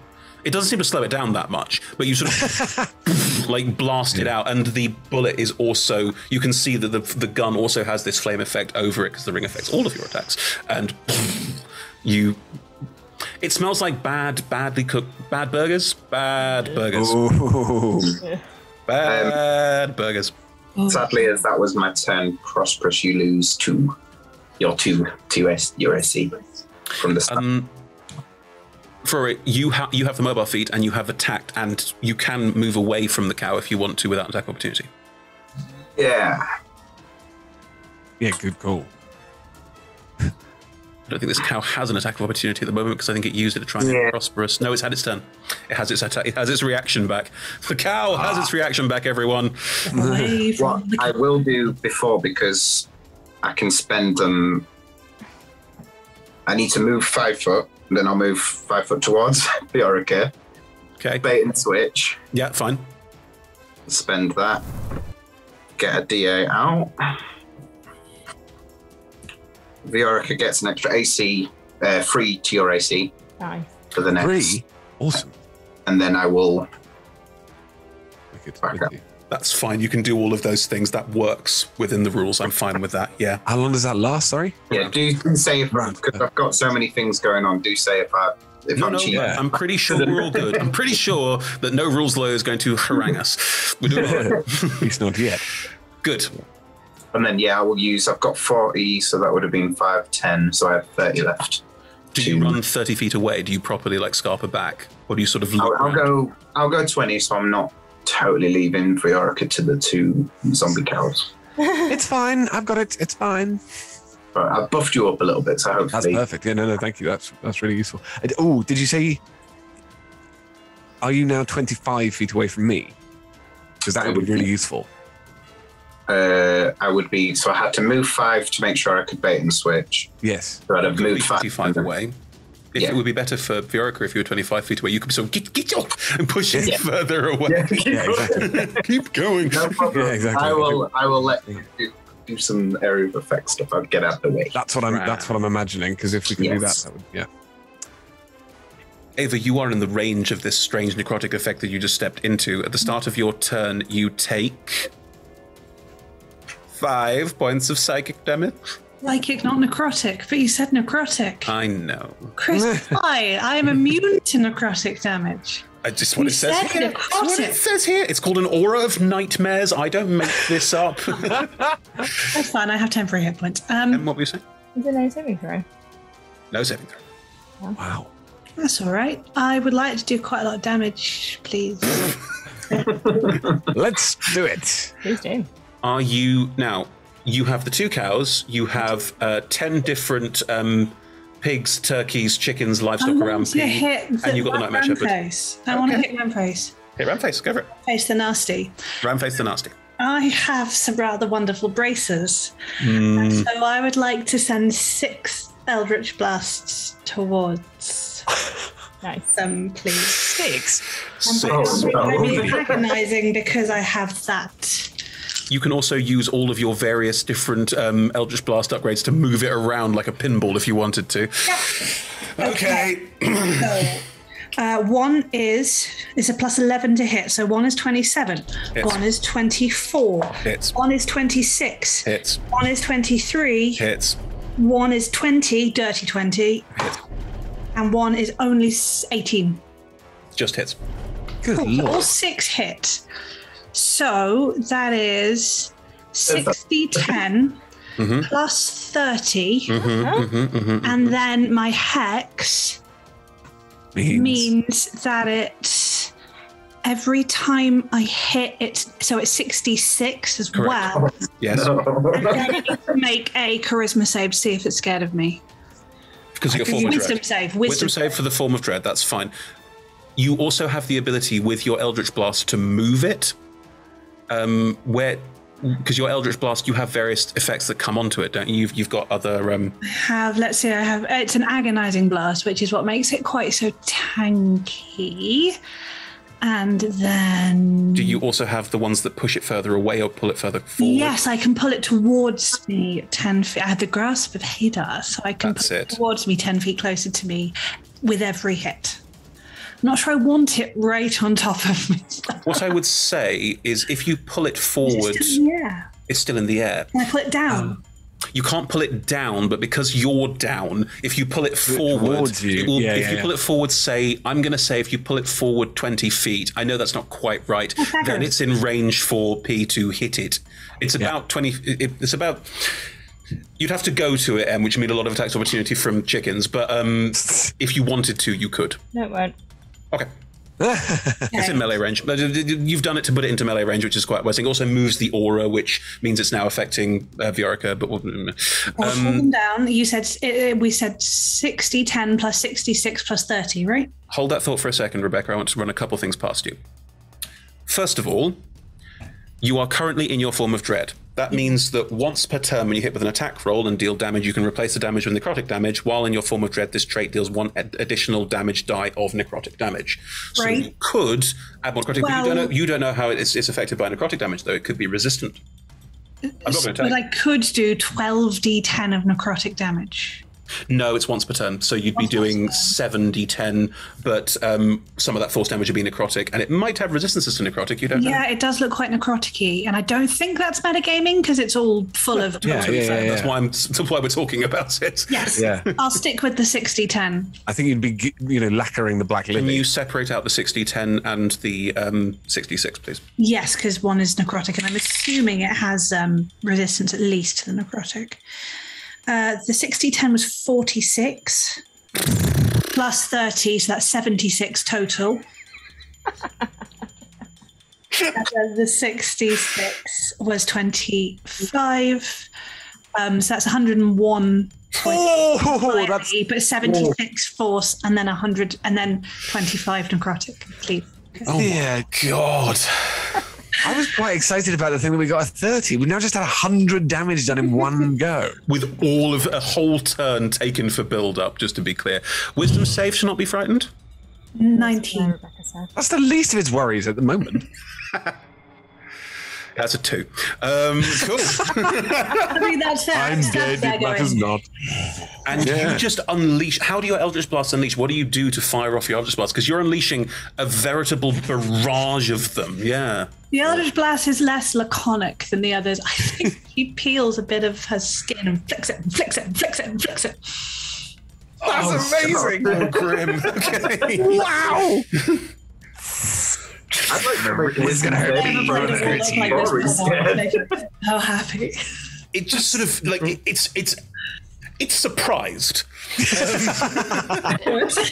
as it is bombarded by this energy and just slowly drawn down towards the ground. It wasn't expecting that at all.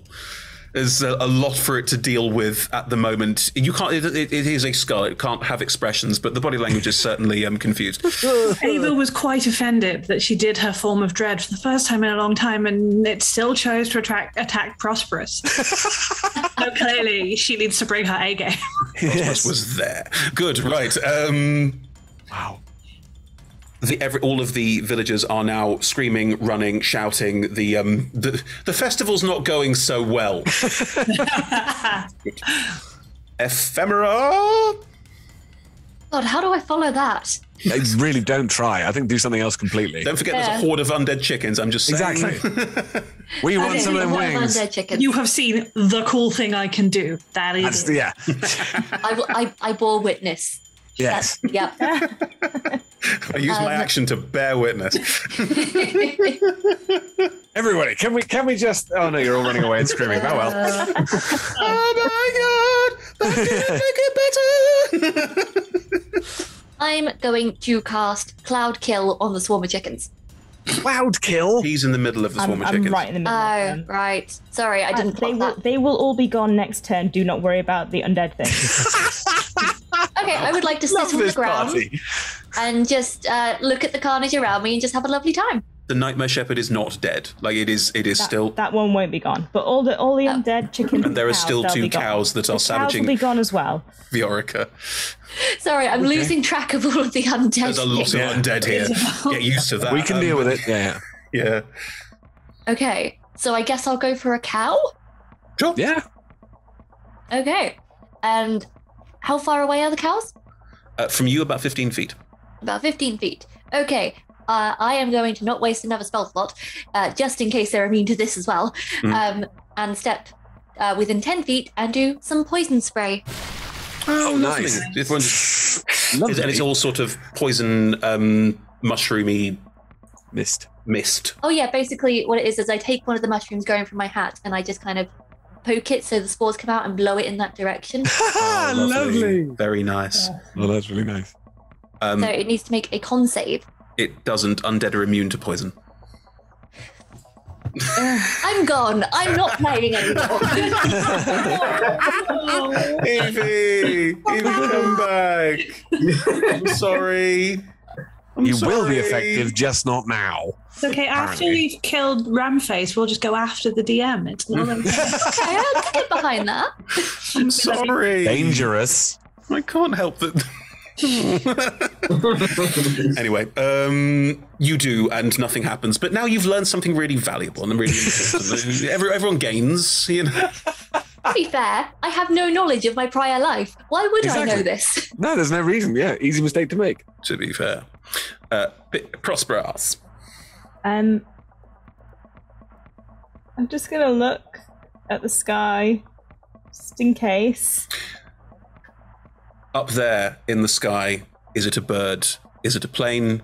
No, it's Peace Sword. I'm just gonna hold my hand up. Great sword. No, I'm going to describe this. Thank you. I'm going to hold my hand up for the sword, which is going to like clank into my hand. It is a massive sword. It is probably a good half the length of P's body. It's made out of dinosaur bone. It's carved from the thigh of a dinosaur, a dead dinosaur. It has a purple gem in the handle. And as I grab it, I'm going to slam it into the ground, and I'm going to channel divinity and turn undead. Oh, nice!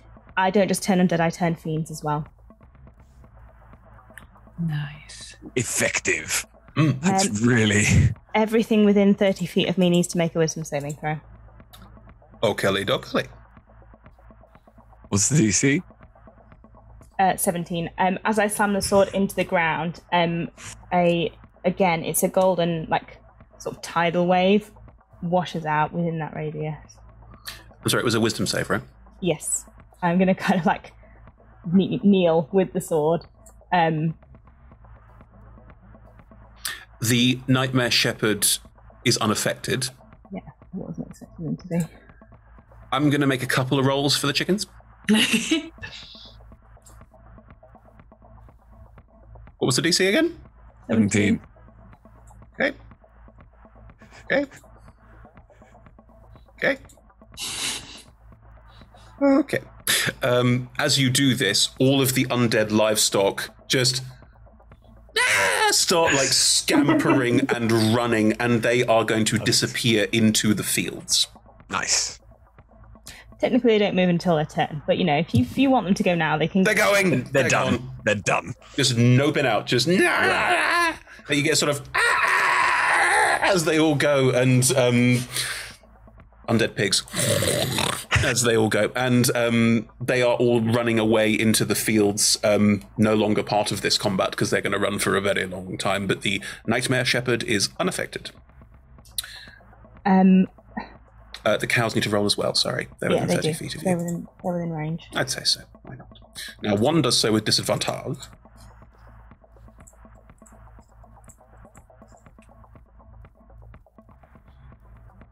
Yep, that's a 4.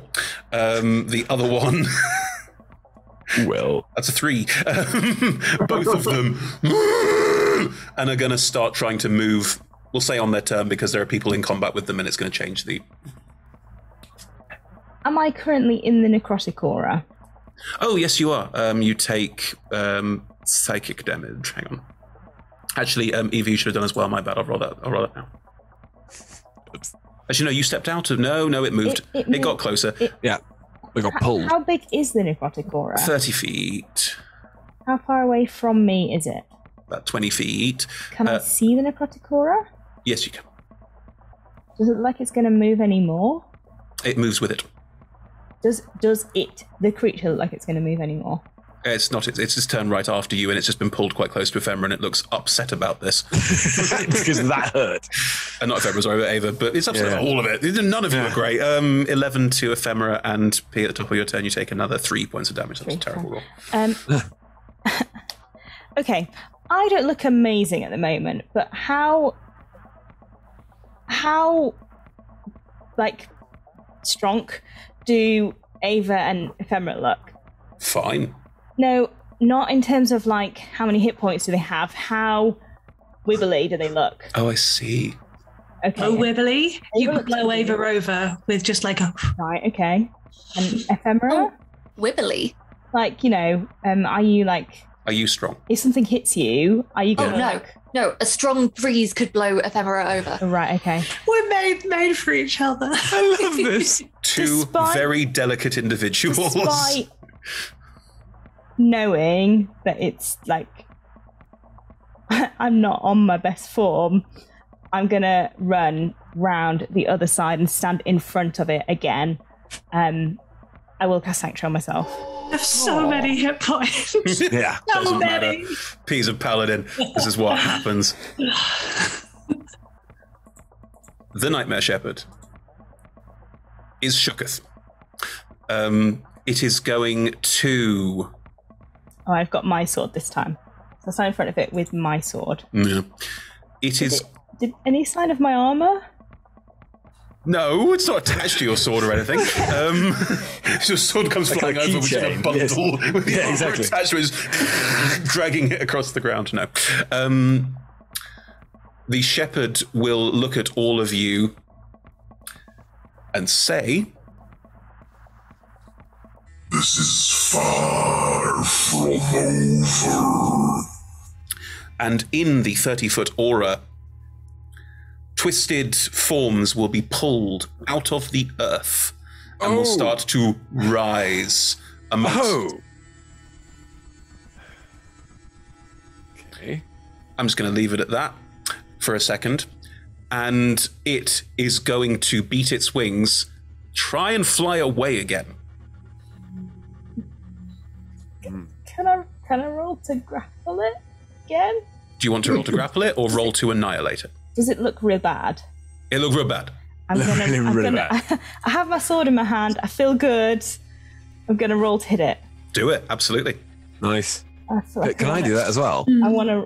I've got the mind lash I could use. It's a 10-foot range, it's nearly not close enough. Is it not? Okay. I want to roll real dice. I'm sorry. You're dealing with coups Is Ava close enough? for a physical attack. No. I have Warcaster. Oh, I do It as has well. to be within 5 feet, moving within 5 feet. I don't know how far I am from it. Am I 5 feet from it? No, you pulled it 20 feet closer, so you're I've not rolled like next to it. You could have pulled it right into melee, but I thought you probably didn't want to do that. Next time. 23. 23, yeah, you Nice. hit it, yeah. Nice. How bad does it look? Like, what level of smite are we talking about here? I don't know. Well, yeah, but I could guesstimate. It's taken like 100 taken a lot of damage, Yeah.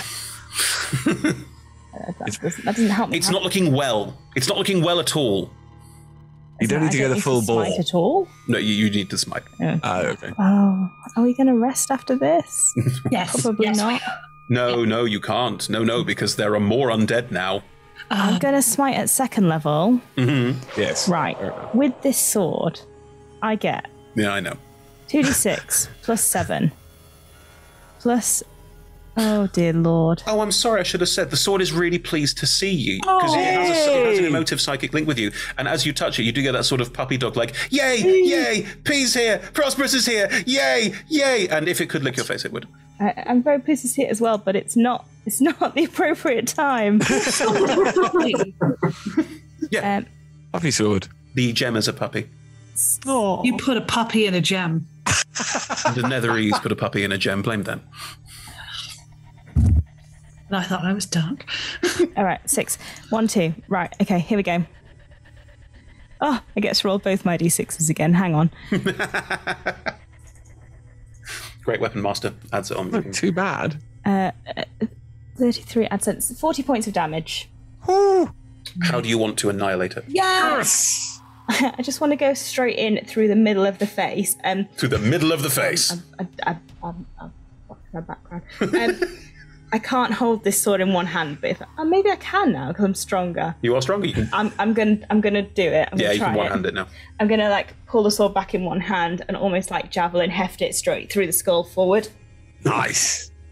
As you do, the skull just like caves in, and there is an unholy, demonic, what some would say, shriek as it expires.